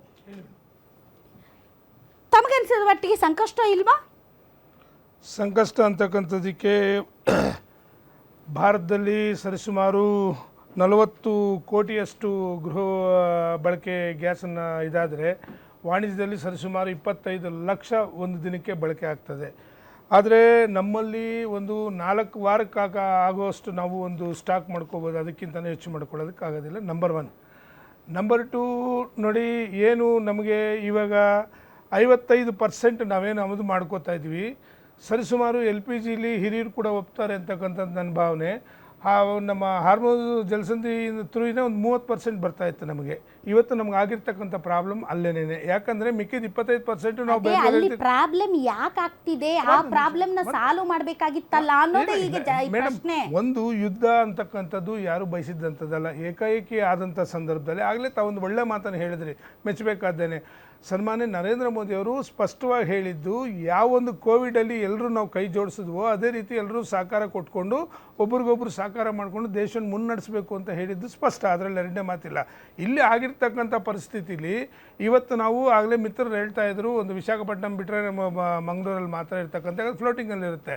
ಇನ್ನು ಎಲ್ಲದಕ್ಕಿಂತ ಮುಖ್ಯವಾಗಿ ನಾನೊಬ್ಬ ಜನಸಾಮಾನ್ಯವಾಗಿ ಮಾತಾಡೋದಾದರೆ, ಜನಗಳಿಗೆ ಕೆಲವು ಇವತ್ತು ಮಾಧ್ಯಮಗಳು ಸೇರಿ ನಾವು ಸೇರಿ ಒಂದು ವಿಚಾರವನ್ನು ಪ್ರಾಬ್ಲಮ್ ಆಗ್ತಾ ಇದೆ ಅನ್ನೋಂಥ ಸಂದರ್ಭದಲ್ಲಿ ಜನಸಾಮಾನ್ಯ ಯಾವ ರೀತಿ ಪ್ಯಾನಿಕ್ ಆಗ್ತಿದ್ದಾರೆ ಅಂತಂದರೆ, ಮೇಡಮ್ ಈಗ ತಾನೇ ನಾನು ನನ್ನ ಸ್ನೇಹಿತರು ಬರಬೇಕಾದ್ರೆ ಒಂದು ಪೆಟ್ರೋಲ್ ಬಂಕ್ ಮುಂದೆ ನಿಲ್ಲಿಸ್ತೀವಿ, ನಾನು ಪ್ರತಿನಿತ್ಯ ಹಾಕ್ಸ್ತಕ್ಕಂಥ 100 ರೂಪಾಯಿಗೆ, ಅಯ್ಯೋ ಡೀಸೆಲ್ ಸಿಗ್ತಾ ಇಲ್ವಂತೆ ಈಗ ಟಿ ವಿಲಿ ತೋರಿಸೋದಂತೆ, ಮೇಡಮ್ ನನಗೆ 500 ರೂಪಾಯಿಗೆ ಹಾಕ್ಬಿಡಿ ಪೆಟ್ರೋಲು, ನನಗೆ ಫುಲ್ ಟ್ಯಾಂಕ್ ಮಾಡಿ.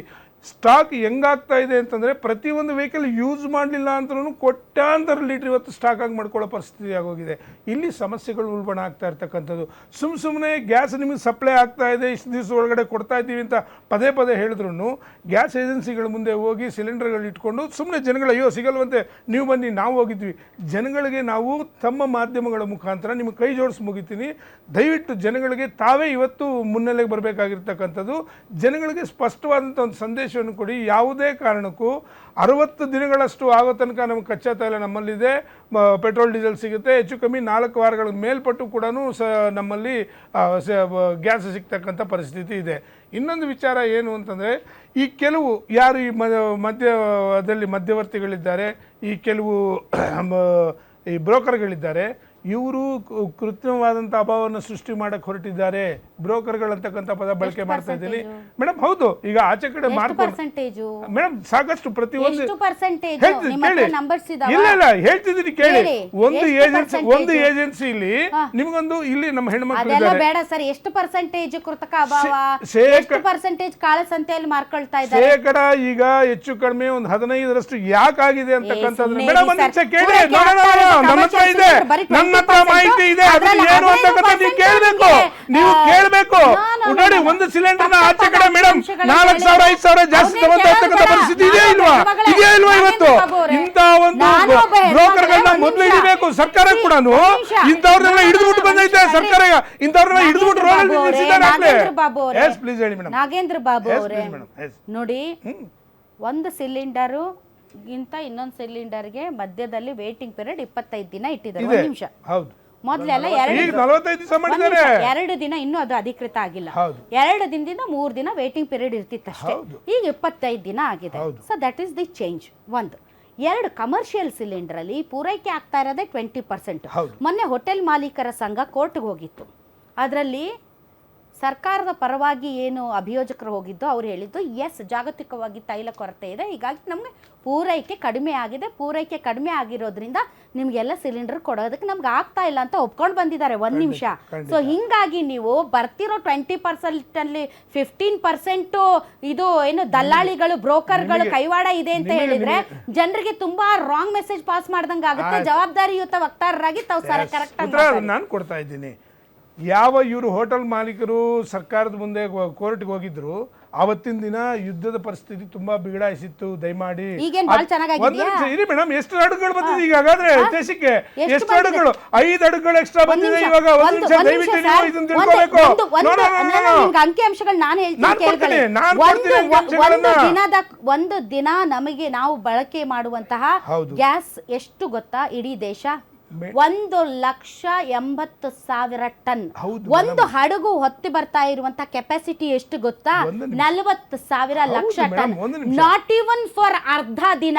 ಸೊ ಹಂಗಾಗಿ ಬರ್ತಾ ಇದಾವ ಅಡುಗೆಗಳು ಅಂತ ಅಂದ್ರೆ ಬಂದ್ಬಿಟ್ಟು 1 ತಿಂಗಳಿಗೆ 2 ತಿಂಗಳಿಗಾಗುತ್ತೆ ಅಂತ ಅನ್ಕೊಂಡಿದ್ದೀರಾ? Not even for 1 day. ಒಂದು ನಿಮಿಷ, ನೀವು ಒಳ್ಳೆ ನಮಗಿರುವಂತಹ ನಾವು ಬಳಸುವಂತಹ ಗ್ಯಾಸ್ ಕೊರತೆಯನ್ನ ಒಂದಿನ ಒಂದು ಶಿಪ್ ಪೂರೈಸುತ್ತಷ್ಟೇ. ನಿಮಗೆ 2 ಮುಖ್ಯವಾದ ತುಂಬಾ ಒಳ್ಳೆಯ ವಿಚಾರಗಳನ್ನ ಎತ್ತಿದ್ದೀರಿ. ನಂಬರ್ 1, ಮೊದಲನೇದಾಗಿ ನಿಮಗೆ ಹೇಳ್ತಾ ಇದ್ದೀನಿ, ಇವತ್ತು ಹಾರ್ಮೋಸ್ ಅಲ್ಲಿ ಈ ಪರಿಸ್ಥಿತಿ ಇಲ್ಲ, ಓಪನ್ ಆಗಿದೆ. ದಯವಿಟ್ಟು ನಮ್ಮ ಹಡಗು, ಹೌದು ನಮ್ಮ ಹಡಗುಗಳು ಬರ್ತಾ ಇದೆ. ದಯವಿಟ್ಟು ಕುಮಾರಸ್ವಾಮಿ ಅವರಲ್ಲ ಇಂಟರ್ನ್ಯಾಷನಲ್ ಲೆವೆಲ್ ಅಲ್ಲಿ ಇವತ್ತು ಆಗಿರ್ತಕ್ಕಂಥ ಮಾತುಗಳ ಪ್ರಕಾರ ಯಾವುದೇ ಕಾರಣಕ್ಕೂ ಕೂಡ ಹೇಳಿ ಅಂತಾರಾಷ್ಟ್ರೀಯ ಮಾತುಕತೆ ಮೇಡಮ್, ಇರಾನ್ ಜೊತೆ ನಮ್ಮ ದೇಶ ಮಾತಾಡಿರ್ತಕ್ಕಂಥ ಸನ್ಮಾನ್ಯ ಮೋದಿ ಅವರು ಸಂಪರ್ಕದಲ್ಲಿ ಇದ್ದೇ ಇದ್ದಾರೆ ಪದೇ. ಆಮೇಲೆ ಇನ್ನೊಂದು ಮಾತು ಹೇಳ್ತಾ ಇದ್ದೀನಿ, ಇರಾನ್ ಕೂಡ ಬರ್ಬೇಕಾಗಿತ್ತು. ಒಂದು ನಿಮಿಷ ಹಡಗುಗಳ ಸಂಖ್ಯೆ ನೋಡಿ, ನಾವು ಭಾರತಕ್ಕೆ ಬರ್ತಾ ಇರೋ ಹಡಗುಗಳ ಸಂಖ್ಯೆ ನೋಡಿ ಮೇಡಮ್. ಒಂದು ನಿಮಿಷ ನೋಡಿ, ಅಕ್ಕಿ ಮತ್ತೆ ತರಕಾರಿ ಕೂಡ ಇವತ್ತು ಅತ್ಯವಶ್ಯಕತೆ ಇದೆ ಇರಾನ್ಗೆ. ನಾಗೇಂದ್ರ ಬಾಬು ಅವರೇ, ನಮ್ಮ ಬೆಳಗಾವಿ ಕೇಳಿಸ್ಕೊಳ್ಳಿ, ಇದನ್ನು ಕೇಳಿಸ್ಕೋಬೇಕು. ನಮ್ಮ ರೈತರ ಸಂಕಷ್ಟ ಇವತ್ತು ಓಪನ್ ಆಗ್ಲಿಲ್ಲ ಅಂದ್ರೆ ಪ್ರತಿಯೊಂದು ಅವ್ರಿಗೂ ಅವಶ್ಯಕತೆ ಇದೆ ನಮ್ಮಿಂದ. ಕೇಳಿಸ್ಕೊಳ್ರಿ, ತೆನೆ ಹೊತ್ತ ಮಹಿಳೆ ಪಕ್ಷದ ಸದಸ್ಯರು ನೀವು. ಬೆಳಗಾವಿ, ಕೋಲಾರ ಸೇರಿದಂತೆ ಈ ಹಳೆ ಮೈಸೂರು ಭಾಗದಲ್ಲಿ ತರಕಾರಿ ಬೆಳೀತಾ ಇರುವಂತ ರೈತರು ರಸ್ತೆಗೆ ಸುರಿತಾ ಇದ್ದಾರೆ. ತರಕಾರಿ ಯಾಕೆ ಅಂತಂದ್ರೆ ಹೋಟೆಲ್ಗಳು ಓಪನ್ ಆಗಿಲ್ಲ. ಹೋಟೆಲ್ಗಳಿಗೆ ದಿನಂಪ್ರತಿ ಸಪ್ಲೈ ಮಾಡ್ತಾ ಇದ್ದಂತ ತರಕಾರಿಗಳು ಖರೀದಿಸುವವರು ಇಲ್ಲದೆ ಜನ ಬೀದಿಗೆ ಸುರಿತಾ ಇದ್ದಾರೆ. ರೈತರು ಸಂಕಷ್ಟದಲ್ಲಿದ್ದಾರೆ. ರಸಗೊಬ್ಬರ ಕೊರತೆ ಇದೆ. 400 ರೂಪಾಯಿ ಸಿಗ್ತಾ ಇರುವಂತ ರಸಗೊಬ್ಬರ ಈಗ 750 ರೂಪಾಯಿ ಆಗಿದೆ. ಇದೆಲ್ಲ ನೀವು ಮಾತಾಡ್ಬೇಕು. ಪ್ರಾದೇಶಿಕ ಪಕ್ಷ ಅದನ್ನ ಬಿಟ್ಬಿಟ್ಟು ಏನೇನೋ ಮಾತಾಡ್ತೀರಾ ನೀವು. ನೀವು ತಪ್ಪು ಸಂದೇಶ ಕೊಡ್ತಾ ಇದ್ದೀರಾ. ಹೇಳಿ ರೈತರ ಪರಿಸ್ಥಿತಿ. ಒಂದು ಮಾತು ಹೇಳಿ ರೈತರ ಪರಿಸ್ಥಿತಿ. ರೈತರ ಪರಿಸ್ಥಿತಿ ಹಂಗಾದ್ರೆ ಸತ್ತೋಗಲ್ವಾ ಎಲ್ಲರೂ? ಬನ್ನಿ ಸುಸೈಡ್ ಮಾಡ್ಕೊಳ್ಳೋಣ ದೇಶದ ಜನ. ಸತ್ತೋಗೋಣ ಬನ್ನಿ ದೇಶದ ಜನ. ಮತ್ತೆ ನಿಭಾಯಿಸಬೇಕು, ಅದನ್ನ ಮಾತಾಡಿ, ಜವಾಬ್ದಾರಿ ಅದನ್ನ ಮಾತಾಡಿ, ಹುಟ್ಟಿರೋದೇ ಬದುಕೋದಿಕ್ಕೆ ನಾವು ಅದನ್ನ ಮಾತಾಡಿ. ರೈತರ ಪರಿಸ್ಥಿತಿ ಹೇಗಿದೆ ಗೊತ್ತಾ? ರಸಗೊಬ್ಬರ ಇನ್ನೇನ್ ಬರುತ್ತೆ ನೋಡಿ, ಇನ್ನು ಒಂದು 15 ದಿನ ಕಾಯ್ತಾ ಇರಿ, ಯಾವ ಲೆವೆಲ್ಗೆ ಹೋಗುತ್ತೆ ರಸಗೊಬ್ಬರದ ವಿಷಯ. ಸೇರಿ ನಿಭಾಯಿಸಬೇಕು ಅಂತಕ್ಕಂಥದ್ದು ನಾವು ಅದನ್ನೇ ಹೇಳ್ತಾ ಇರೋದು ಈಗ. ಸರ್, ಇಷ್ಟೊತ್ತು ಸಹ ತಾವು ಹೇಳ್ತಾ ಇದ್ರಿ ದೇಶದಲ್ಲಿ ಯಾವುದೇ ರೀತಿ ಕೊರತೆ ಎದುರಾಗಿಲ್ಲ ಅಂತ ಹೇಳ್ಬಿಟ್ಟು. ದೇಶದಲ್ಲಿ ಕೊರತೆ ಎದುರಾಗಿಲ್ಲ ಅಂದರೆ ಎಸ್ಮಾ ಕಾಯ್ದೆನ ಜಾರಿ ಮಾಡುವಂಥ ಒಂದು ಅನಿವಾರ್ಯ ಏನಿತ್ತು. ಮತ್ತು ಇತ್ತೀಚೆಗೆ ಒಂದು ಹೋಟೆಲ್ ಮಾಲೀಕರ ಅಸೋಸಿಯೇಷನ್ ಒಂದು ಒಕ್ಕೂಟ ಏನು ಮಾಡ್ತಾರೆ, ಕರ್ನಾಟಕ ಉಚ್ಚ ನ್ಯಾಯಾಲಯದಲ್ಲಿ ಒಂದು ಹಿತಾಸಕ್ತಿ ಅರ್ಜಿಯನ್ನು ಹಾಕ್ತಾರೆ. ಅದರಲ್ಲಿ ಕೇಂದ್ರ ಒಂದು ನ್ಯಾಯಾಧೀಶರು ಬಹಳ ಸ್ಪಷ್ಟವಾಗಿ ಹೇಳ್ತಾರೆ, ದೇಶದ ಒಂದು ನಾಗರಿಕರಿಗೆ ಯಾವುದೇ ರೀತಿ ಸಮಸ್ಯೆ ಉಂಟಾಗ್ದಿರಾ ನೀವು ಸರಬರಾಜು ಮಾಡೋದು ಸರ್ಕಾರದ ಒಂದು ಆದ್ಯ ಕರ್ತವ್ಯ ಅಂತ ಹೇಳ್ಬಿಟ್ಟು ರಾಜ್ಯ ಮತ್ತು ಕೇಂದ್ರ 2 ಸರ್ಕಾರಕ್ಕೆ ಒಂದು ನೋಟಿಸ್ ಜಾರಿ ಮಾಡಿ ಕಾರಣ ಕೇಳ್ತದೆ. ಆದರೆ ಇಷ್ಟೆಲ್ಲ ಹೇಳ್ತಾ ಇದ್ದೀರಾ, ಗ್ರಾಮೀಣ ಪ್ರದೇಶಗಳಿಗೆ ನಾವು ಈಗ ಒಂದು ಸಿಲಿಂಡರ್ನ ಬುಕ್ ಮಾಡಬೇಕು ಅಂದರೆ 45 ದಿನಗಳಾದರೂ ಸಹ ಅಲ್ಲಿನ ಅವಧಿ ಕೊಟ್ಟಿರ್ತಾರೆ. 25 ದಿನಗಳು ನಗರ ವ್ಯಾಪ್ತಿಗೆ ಅವಧಿ ಕೊಟ್ಟಿರ್ತೀರ. ಇಲ್ಲಿ ತನಕ 1 ತಿಂಗಳು 50 ದಿನ 60 ದಿನ ಆದರೂ ಅಲ್ಲಿ ಒಂದು ಗ್ಯಾಸ್ ಗೃಹ ಬಳಕೆ ಇರ್ಬೋದು, ವಾಣಿಜ್ಯ ಬಳಕೆ ಇರ್ಬೋದು, ಅಲ್ಲಿಗೆ ಸರಬರಾಜು ಆಗ್ತಾ ಇಲ್ಲ. ಹೋಟೆಲ್ಗಳ ಮಾಲೀಕರು ಇರ್ಬೋದು, ಮನೆ ಗೃಹ ಬಳಕೆಯ ಮಹಿಳೆಯರು ದಿನ ರಾತ್ರಿ ಹಗಲು ಅನ್ನೋದೇ ಗ್ಯಾಸ್ ಏಜೆನ್ಸಿಗಳಿಗೆ ಮುಂದೆ ಹೋಗ್ಬಿಟ್ಟು ಮಕ್ಕಳನ್ನ ಎತ್ಕೊಂಡು ಕೂತ್ಕೊಂಡಿರ್ತಾರೆ. ಪ್ರಶ್ನೆನ ಕೇಳ್ತಾ ಇದ್ದೀನಿ ಸರ್, ಪ್ರಶ್ನೆನ ಕೇಳ್ತಾ ಇದ್ದೀನಿ. ಅರ್ಥ ಆಯ್ತು. ಹೊಸಗುಸುಗಳನ್ನ ಎತ್ಕೊಂಡೋಗಿ ಗ್ಯಾಸ್ ಏಜೆನ್ಸಿಗಳ ಹತ್ರ ಕೂತ್ಕೊಂತ ಇದ್ದಾರೆ. ನೀವು ಹೇಳ್ತಾ ಇದ್ದೀರಾ ಇಲ್ಲಿ ಯಾವುದೇ ರೀತಿ ಕೊರತೆ ಇಲ್ಲ ಅಂತ ಹೇಳ್ಬಿಟ್ಟು ಹೇಳ್ತಾ ಇದ್ದೀರಾ. ನಿಮ್ಮ ಪ್ರಶ್ನೆ ಅರ್ಥ ಆಯ್ತು ನನಗೆ. ಜಾಗತಿಕ ಸಮಸ್ಯೆಗಳಿದ್ದಾಗ ನಾವು ಜನಗಳನ್ನ ಬಡ್ಕಾಯ್ತು ಅಂತ ಕೆಲಸಗಳು ಮಾಡಬಾರ್ದು, ಫ್ಯಾಕ್ಟ್ರಿಗಳ ವಿಷಯ ಮಾತಾಡಬೇಕು. ಎರಡನೇದು, ಇನ್ನು ಯುದ್ಧ ಶುರುವಾಗಿ 28-29 ದಿವಸ ಆಗಿದೆ, 60 ದಿವಸದಿಂದ ಕಾಯ್ತಾ ಇದ್ದಾರೆ ಅಂತ ಹೇಳಿದ್ರೆ ಅದೇವ ಸತ್ಯವನ್ನು ಹೇಳ್ತೀರಿ? ಒಂದು 2014 ಫೆಬ್ರವರಿ ನಮ್ಮ ಸರ್ಕಾರ ಇದ್ದಿದ್ದಲ್ಲ, ಆವಾಗ ಅಫಿಷಿಯಲ್ ಗ್ಯಾಸ್ ಪಾಲಿಸಿ ನೋಡಿ, 30 days after booking plus 15 days, 45 ದಿವಸ ಇದ್ದಿದ್ದು. ಗೂಗಲ್ ಮಾಡ್ಬಿಟ್ಟು ನೋಡಿ. ಎಸ್ಮಾ ಕಾಯ್ದೆ ಜಾರಿಗೆ 25 ದಿನ ನಿಮ್ಮ ಪ್ರಶ್ನೆಗೆ ಉತ್ತರ ಕೊಡ್ತೀನಣ್ಣ. ನಿಮ್ಮೆಲ್ಲರೂ ಎಸ್ಮಾ ಕಾಯ್ದೆ ಏನಕ್ಕೆ ಜಾರಿ ಮಾಡೋದು? ಎಸೆನ್ಷಿಯಲ್ ಕಮೋಡಿಟೀಸ್ ಆಕ್ಟು ಡಿಸ್ಟ್ರಿಬ್ಯೂಷನ್ ಒಳಗಡೆಗೆ ಕಾಳಸಂತೆಕೋರರು ಅದನ್ನು ಹಾಳು ಮಾಡಬಾರ್ದು. ಇದು ಯಾಕೆಂದ್ರೆ ಎಲ್ಲ ಕಡೆಗೂ ರಿಪೋರ್ಟ್ ಆಗ್ಲಿಕ್ಕೆ ಶುರುವಾಯಿತು. ಕಾಳಸಂತೆಕೋರರ ಕಟಗಳು ಜಾಸ್ತಿ ಆಗೋಯ್ತು. ಯಾಕೆಂತ ಹೇಳಿದ್ರೆ ಈ ಏನು ಡಿಸ್ಟ್ರಿಬ್ಯೂಷನ್ ಸಿಸ್ಟಮ್ ಅಂತ ಇರುತ್ತಲ್ಲ, ಎಲ್ಲ ಡಿಸ್ಟ್ರಿಬ್ಯೂಷನ್ಗಳು PDS ಅಂತ ಹೇಳ್ತಾರೆ, ಪಬ್ಲಿಕ್ ಡಿಸ್ಟ್ರಿಬ್ಯೂಷನ್ ಸಿಸ್ಟಮ್ಸು, ಅದು ಆಹಾರ ಧಾನ್ಯಗಳಿಂದ ಹಿಡ್ಕೊಂಡು ಇದ್ದಿದ್ದು ಗ್ಯಾಸ್ವರೆಗೂ ಎಲ್ಲವೂ ಕೂಡ ರಾಜ್ಯ ಸರ್ಕಾರಗಳ ಕೆಳಗಡೆ ಬರೋದು. ನಾನು ಬಿಜೆಪಿ ಕಾಳಸಂತೆ ಅಂತ ಅಲ್ಲ ಸರ್, ಎಸ್ಮಾ ಜಾರಿ ಮಾಡೋದು ಪ್ರಯಾರಿಟಿ Exactly, ಬರ್ತಾ ಇದ್ದೀನಿ ಮೇಡಮ್, ಅಲ್ಲಿಗೆ ಪ್ರಯಾರಿಟಿ ಯಾರಿಗೆ, ಫಸ್ಟ್ ಪ್ರಯಾರಿಟಿ ಸೆಕೆಂಡ್ ಪ್ರಯಾರಿಟಿ ಯಾರಿಗೆ ಅಂತ ಯಾವಾಗ ಎಸ್ಮಾ ಜಾರಿ ಆಗುತ್ತೆ ಅಂತಂದ್ರೆ, ಸೊ ಅತ್ಯವಶ್ಯಕವಾದಂತಹ ಸೇವೆಗಳಲ್ಲಿ ಕೊರತೆ ಆದಾಗ ಮಾತ್ರ, ಸೊ ಕೊರತೆ ಇದ್ದಾಗ್ಲೇ ಎಸ್ಮಾ ಜಾರಿ ಆಗೋದು, ಅಂತಹ ಪರಿಸ್ಥಿತಿ ನಿರ್ಮಾಣ ಆದಾಗ್ಲೇ ಎಸ್ಮಾ ಜಾರಿ ಆಗೋದು. ಸೊ ಎಸ್ಮಾ ಯಾಕೆ ಜಾರಿ ಮಾಡಿದಾರೆ ಅಂದ್ರೆ ಕೊರತೆ ಇರೋದ್ರಿಂದ ಅಲ್ವಾ ಅಂತ ಅವ್ರ ಪ್ರಶ್ನೆ. ನಾನು ಅದೇ ಪ್ರಶ್ನೆಗೆ ನಾನು ಉತ್ತರ ಕೊಡ್ತಿರೋದು. ಈಗ ಎಸ್ಮಾ ಜಾರಿ ಮಾಡಿದ್ರೆ ಜನಸಾಮಾನ್ಯ ಯಾರು ಕೂಡ ನೇರವಾಗಿ ಹೋಗಿ ಪ್ರತಿಭಟನೆ ಮಾಡಿದ್ರೆ ಅವ್ರ ಮೇಲೆ ಗೂಂಡಾ ಕಾಯ್ದೆ ಹಾಕ್ತಾರೆ. ಏನ್ರಿ ಮಾತಾಡ್ತೀರಾ? ಹೌದು ಸರ್, ಜನಸಾಮಾನ್ಯರಿಗೆ ತೊಂದರೆ ಆಗ್ತಿರೋದ್ರಿ. ಪ್ರಾಬ್ಲಮ್ ಜನಸಾಮಾನ್ಯರದಲ್ಲಪ್ಪ, ಪ್ರಾಬ್ಲಮ್ ಜನಸಾಮಾನ್ಯರದಲ್ಲ, ಪ್ರಾಬ್ಲಮ್ ಡಿಸ್ಟ್ರಿಬ್ಯೂಷನ್. ಯಾವುದೇ ಒಬ್ಬ ಜನಸಾಮಾನ್ಯ ಒಂದು ಪ್ರಾಧಿಕಾರದ ವಿರುದ್ಧ ಆಗಲಿ ಒಂದು ಪ್ರಶ್ನೆ ಕೇಳಿದ್ಮೇಲೆ ಮರು ಪ್ರಶ್ನೆ ಕೇಳಬೇಡಿ, ಉತ್ತರ ಮುಗಿಸೋವರೆಗೂ ನಿಮ್ಮ ಹತ್ರ ಡಿಸ್ಕಸ್ ಮಾಡ್ಕೊಂಡು ಕೂತ್ಕೊಳ್ಳೋಕ್ಕಾಗಲ್ಲ. ನಿಮ್ಮ ಪ್ರಶ್ನೆ ನಾನೇ ಉತ್ತರ ಕೊಡ್ತಾ ಇದ್ದೀನಿ. ಡಿಸ್ಟ್ರಿಬ್ಯೂಷನ್ ಸಿಸ್ಟಮ್ ಅಲ್ಲಿ ಆಗಿರ್ತಕ್ಕಂತಹ ಏನು ಕೊರತೆಗಳನ್ನ ಅಥವಾ ಆಗಿರ್ತಕ್ಕಂಥ ಏನು ಈ ತರ ದ್ವಂದ್ವಗಳನ್ನ ನಿವಾರಣೆ ಮಾಡೋದಕ್ಕೆ ಎಸ್ಮಾ ಜಾರಿಯನ್ನು ಇದು ಮಾಡಿರೋದು. ಡಿಸ್ಟ್ರಿಬ್ಯೂಷನ್ ಪ್ರಾಬ್ಲಮ್ ಯಾಕೆ ಫಸ್ಟ್ 6 ರಿಂದ 7 ದಿವಸ ಪ್ರಾಬ್ಲಮ್ಗಳು ಎಲ್ಲ ಕಡೆಗೂ ಆಯ್ತು. ಯಾಕೆಂತ ಹೇಳಿದ್ರೆ ಹರ್ಮುಜ್ ಜಲಸಂಧಿ ಎಲ್ಲರಿಗೂ ಕ್ಲೋಸ್ ಆಗೋಗಿತ್ತು. ಇವತ್ತು ಭಾರತದ ಏನು ಕೇವಲ ವಿದೇಶಾಂಗ ನೀತಿಯ ಕಾರಣಕ್ಕೋಸ್ಕರವೇ ನಾವು ಅಲಿಪ್ತ ನೀತಿಯನ್ನು ಬಿಟ್ಬಿಟ್ಟು ಇದರಲ್ಲಿ ನಮ್ಮದು ಮಲ್ಟಿವೆಕ್ಟರ್ ಇದರ ಪಾಲಿಸಿಯನ್ನು ಇಟ್ಕೊಂಡ್ಬಿಟ್ಟಿದ್ದೀವಿ. ಈ ಮಲ್ಟಿವೆಕ್ಟರ್ ಪಾಲಿಸಿ ಏನಂತ ಹೇಳಿದ್ರೆ, ಹೌದು ನಾವು ಅಮೆರಿಕ ಜೊತೆ ಕ್ವಾಡಲ್ಲೂ ಇರ್ತೀವಿ, ನಾವು ರಷ್ಯಾದಿಂದ ಆಯಿಲ್ ಪರ್ಚೇಸ್ ಮಾಡ್ತೀವಿ, ನಾವು ಇರಾನ್ ಜೊತೆಗೆ ಆಯಿಲನ್ನು ಪರ್ಚೇಸ್ ಮಾಡ್ತೀವಿ, ಜೊತೆಗೆ ಇಸ್ರೇಲ್ ಜೊತೆಗೆ ನಾವು ಕೃಷಿ ಉಪಕರಣಗಳನ್ನು ಪರ್ಚೇಸ್ ಮಾಡ್ತೀವಿ. ಅಂದ್ರೆ ಎಲ್ಲಾ ದೇಶಗಳಲ್ಲಿ ಭಾರತ ಇಂಡಿಯಾ ಫಸ್ಟ್ ಅಂತಕ್ಕಂಥ ಪ್ರಿಯಾರಿಟಿ ಒಳಗಡೆ ನಮ್ಮಲ್ಲಿರ್ತಕ್ಕಂಥ 140 ಕೋಟಿ ಜನರಿಗೋಸ್ಕರ ವಿಚಾರ ನೀವು ಹೇಳ್ತಿರೋದು. ಅಲ್ಲ, ಈ ವಿಚಾರದಲ್ಲಿ ಇವತ್ತು ಕೂಡ ಹೇಳಿದ್ರೆ ಮಾತ್ರ ನಾವು ರಷ್ಯಾದಿಂದ ಆಯಿಲ್, ಟ್ರಂಪ್ ಹೇಳಲಿಲ್ಲ ಅಂದ್ರೆ ರಷ್ಯಾದಿಂದ ಆಯಿಲ್ ಇಲ್ಲ, ಮಾತಾಡೋದು ವಿದೇಶಾಂಗ ನೀತಿ ಒಳಗಡೆ. ಒಂದು ನಿಮಿಷ, ನೀವ್ ಹೇಳ್ತಿರೋದು ಹಳೆ ಇಂಡಿಯಾ. ಸೊ ಹೊಸ ನಯಾ ಇಂಡಿಯಾದಲ್ಲಿ, ಹೊಸ ನ್ಯೂ ಇಂಡಿಯಾದಲ್ಲಿ ಟ್ರಂಪ್ ಸ್ಯಾಂಕ್ಷನ್ಸ್ ಗೆ ಹೆದರಿ ನಾವು ಅದು ಬೇರೆ ದೇಶಕ್ಕೆ ಭಾರತ ಅಲ್ಲ. ರಷ್ಯಾದೊಂದಿಗೆ ನೀವು ಮಾತಾಡೋದಕ್ಕೆ ಯಾವ್ದು ಡಾಕ್ಯುಮೆಂಟ್ ಇದ್ರೆ ಪ್ರೊವೈಡ್ ಮಾಡಿ. ನಾನು ಡಾಕ್ಯುಮೆಂಟ್ ಹೇಳಿ ಹೇಳ್ತೀನಿ. ನಿಮಿಷ, ನಿಮ್ಮ ಪ್ರಶ್ನೆ ಉತ್ತರ ಆಯ್ತು ಹೇಳಿ. 2025 ಏನು ಏಪ್ರಿಲಿಂದ 2025 ಏಪ್ರಿಲಿಂದ 2025 ನವೆಂಬರ್ವರೆಗೆ ಆನ್ ಅಂಡ್ ಅವರೇಜ್ ಭಾರತಕ್ಕೆ ಬಂದಿದ್ದು 2.5 ಮಿಲಿಯನ್ ಟನ್ಸ್ ಆಫ್ ಆಯಿಲ್. 2000 ನವೆಂಬರಲ್ಲಿ ಬಂತ. 2025 ಡಿಸೆಂಬರಲ್ಲಿ ನೋಡಿ ಸೇಮ್ 2.5 ಮಿಲಿಯನ್ ಟನ್ ಪ್ರತಿ ಪರ್ ಡೇ ಬಂದಿರೋದು. ಜನವರಿ ಇದರಿಂದ ರಷ್ಯಾದಿಂದ ಬಂದಿರೋದು. ಇದಾದ್ಮೇಲೆ ಜನವರಿ ನೋಡಿ 1.87 ಮಿಲಿಯನ್ ಟನ್ಸ್. ಎಸ್, ಫೆಬ್ರವರಿ ನೋಡಿ 1.58 ಮಿಲಿಯನ್ ಟನ್ಸ್. ಅಂದ್ರೆ ಇವರು ಹೇಳಕ್ ಮುಂಚೆನೂ ಹೇಳಾದ್ಮೇಲೂ ಒಂದು ದಿವಸವೂ ಕೂಡ ನಿಂತೇ ಇಲ್ಲ. ಸೊ ನಾವು ತಲೆನೇ ಕೆಡ್ಸ್ಕೊಂಡಿಲ್ಲ. ಯಾವುದು 2 ಕಂಪನಿಗಳ ಮೇಲೆ ಮಾತ್ರ ಅಂತ್ಯಂಶ ಹೇಳ್ರಿ ನೀವು. ನಾನು ಮಾತಾಡ್ತೀನಿ, ಕಾಂಗ್ರೆಸ್ ಮಾತಾಡ್ತಾರೆ ಅಂದ್ರೆ ಒಂದು ದಿವಸನೂ ನಿಂತಿಲ್ಲ ಆಯಿಲ್ ಪರ್ಚೇಸು. ಸ್ಯಾಂಕ್ಷನ್ ಆಗಿದ್ದೇನಂತ ಹೇಳಿದ್ರೆ, ಯಾವತ್ತೂ ಸ್ಯಾಂಕ್ಷನ್ಗಳು ಏನಾಗ್ತವೆ ಅಂತ ಹೇಳಿದ್ರೆ 2 ಕಂಪನಿಗಳ ಮೇಲೆ ಮಾತ್ರ ಸ್ಯಾಂಕ್ಷನ್ ಮಾಡಿದ್ದು. ಆ 2 ಕಂಪನಿಗಳ ಸ್ಯಾಂಕ್ಷನ್ ಅಲ್ಲಿ ತಗೊಳ್ಳೋದು ಕಡಿಮೆ ಮಾಡೋದು ಬಿಟ್ರೆ ಒಂದು ದಿವಸನೂ ನಿಂತಿಲ್ಲ. I will challenge you. ರಷ್ಯಾದಿಂದ ಒಂದೇ ಒಂದು ಕಂಪನಿಗಳು, ರಷ್ಯಾದ 5 ಕಂಪನಿಗಳು, ಹೆಸರು ನಾನು ಮರ್ತೋಗಿದ್ದೀನಿ. 2 ಕಂಪನಿಗಳು ಭಾರತದಲ್ಲ ರೀ, ರಷ್ಯಾದ 2 ಆಯಿಲ್ ಕಂಪನಿಗಳ ಮೇಲೆ ಮಾತ್ರ ಸ್ಯಾಂಕ್ಷನ್ ಹಾಕಿದ್ದು. ಅವೆರಡು ಬಿಟ್ಬಿಟ್ರೆ ಮಿಕ್ಕಿದ ಎಲ್ಲ ಕಂಪನಿಗಳಿಂದ ಪರ್ಚೇಸ್ ಮಾಡಬಹುದಾಗಿತ್ತು. ಒಂದೇ ಒಂದು ದಿವಸನು ಆನ್ ರೆಕಾರ್ಡ್ ನಾನು ಹೇಳ್ತಾ ಇದ್ದೀನಿ, 1 ವರ್ಷದಿಂದ ಕಳೆದ 1.25 ವರ್ಷದಿಂದ ಒಂದೇ ಒಂದು ದಿವಸನು ಯಾವನ ಒತ್ತಾಯಕ್ಕೂ ಮಣಿದಿಲ್ಲ, ಯಾರಿಗೂ ಮಣಿಯೋದಿಲ್ಲ. ಅವತ್ತು ಪರ್ಚೇಸ್ ಮಾಡ್ತಿದೀವಿ, ಇವತ್ತು ಪರ್ಚೇಸ್ ಮಾಡ್ತೀವಿ, ಇನ್ನು 10 ವರ್ಷ ಪರ್ಚೇಸ್ ಮಾಡ್ತೀವಿ. ನಮ್ಮ ದೇಶದ ಪ್ರಧಾನಿಗಳ ಬಗ್ಗೆ ಹಿಂಗ ಮಾತಾಡಿದಾಗ ನಮ್ಗೆ ಹರ್ಟ್ ಆಗುತ್ತೆ ಸರ್. ಪ್ರಧಾನಮಂತ್ರಿ ಬಗ್ಗೆ ಏನ್ ಮಾತಾಡಿದ್ದಾರೆ? ಹೌದು, ಇವರು ಒಳ್ಳೆ ಆಕ್ಟರ್ಸ್, ನಾವ್ ಹೇಳ್ದಂಗೆ ಆಕ್ಟ್ ಮಾಡ್ತಾರೆ ಇವರು. ಏನ್ರಿ ಮಾತಾಡ್ತಿರಲ್ರಿ? ಅಲ್ಲ, ಅವರು ವಿದೇಶಾಂಗ ಸಚಿವ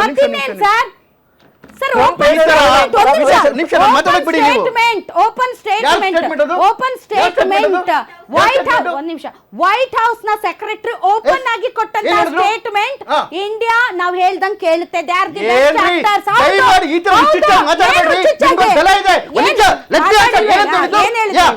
ಇಂಡಿಯಾ ಆಕ್ಟಿಂಗ್ ಆ ಪದಕ್ಕೆ ಒಂದು ಸುಮಾರು 3/4 ಗಂಟೆ ಎಲ್ಲರೂ ಕನ್ಫರ್ಮೇಶನ್ ಕೊಟ್ಟಿದ್ದಾರೆ. ಭಾರತ, ಹೌದು, ಭಾರತ ಮತ್ತೆ ಅಮೆರಿಕದ ವಿಷಯದೊಳಗಡೆ ಆಕ್ಟಿಂಗ್ ಅಂದ್ರೆ ವಿ ಆರ್ ಆಕ್ಟಿಂಗ್ ಅಂತ ಸೇಮ್ ಲೈನ್ಸ್ ಅಂತ ಹೇಳಿ ಆಕ್ಟಿಂಗ್ ಇದಕ್ಕೆ ಡಿಬೇಟ್ ಗಳಾಗೋಗಿದೆ. ಅದು ತೆಗಿ, ನೀವು ಓಪನ್ ಮಾಡಿ, ನನಗೆ ಅವಶ್ಯಕತೆ ಇಲ್ಲ. ನಾನು ಹೇಳೋ ಮಾತಲ್ಲಿ ಒಂದು ತಪ್ಪಾಗುತ್ತೆ, ನಾನು ವಕ್ತಾರ ಹೋಗ್ತೀನಿ, ತಪ್ಪೇ ಇಲ್ಲ. ಹೇಳಿದಂತ ಸೆಂಟೆನ್ಸ್ ನೀವು ತೆಗಿರಿ, ತೆಗೆದು ಅದ್ರ ಮೇಲೆ ಡಿಬೇಟ್ ಆಯ್ತು, ಎಲ್ಲರೂ ಡಿಬೇಟ್ ಮಾಡಿದ್ರು. ಆ ಡಿಬೇಟ್ ಮಾಡಿದ್ಮೇಲೆ ಆಕ್ಟರ್ಸ್ ನಾವ್ ಹೇಳಿದ್ವಿ ತೈಲ ಖರೀದಿ ಮಾಡಬೇಡಿ ಅಂತ, ಅವ್ರು ತೈಲ ಖರೀದಿ ಮಾಡಿಲ್ಲ. ನಾವ್ ಹೇಳಿದ್ವಿ ತೈಲ ಖರೀದಿ ನಿಮಗೆ ಮಾಡಿ ಅಂತ ಅವ್ರು ಖರೀದಿ ದಯಮಾಡಿ ಮಾಡ್ತಿದ್ದಾರೆ. Indians have been very good actors. We had ask them to stop buying sanctioned Russian oil.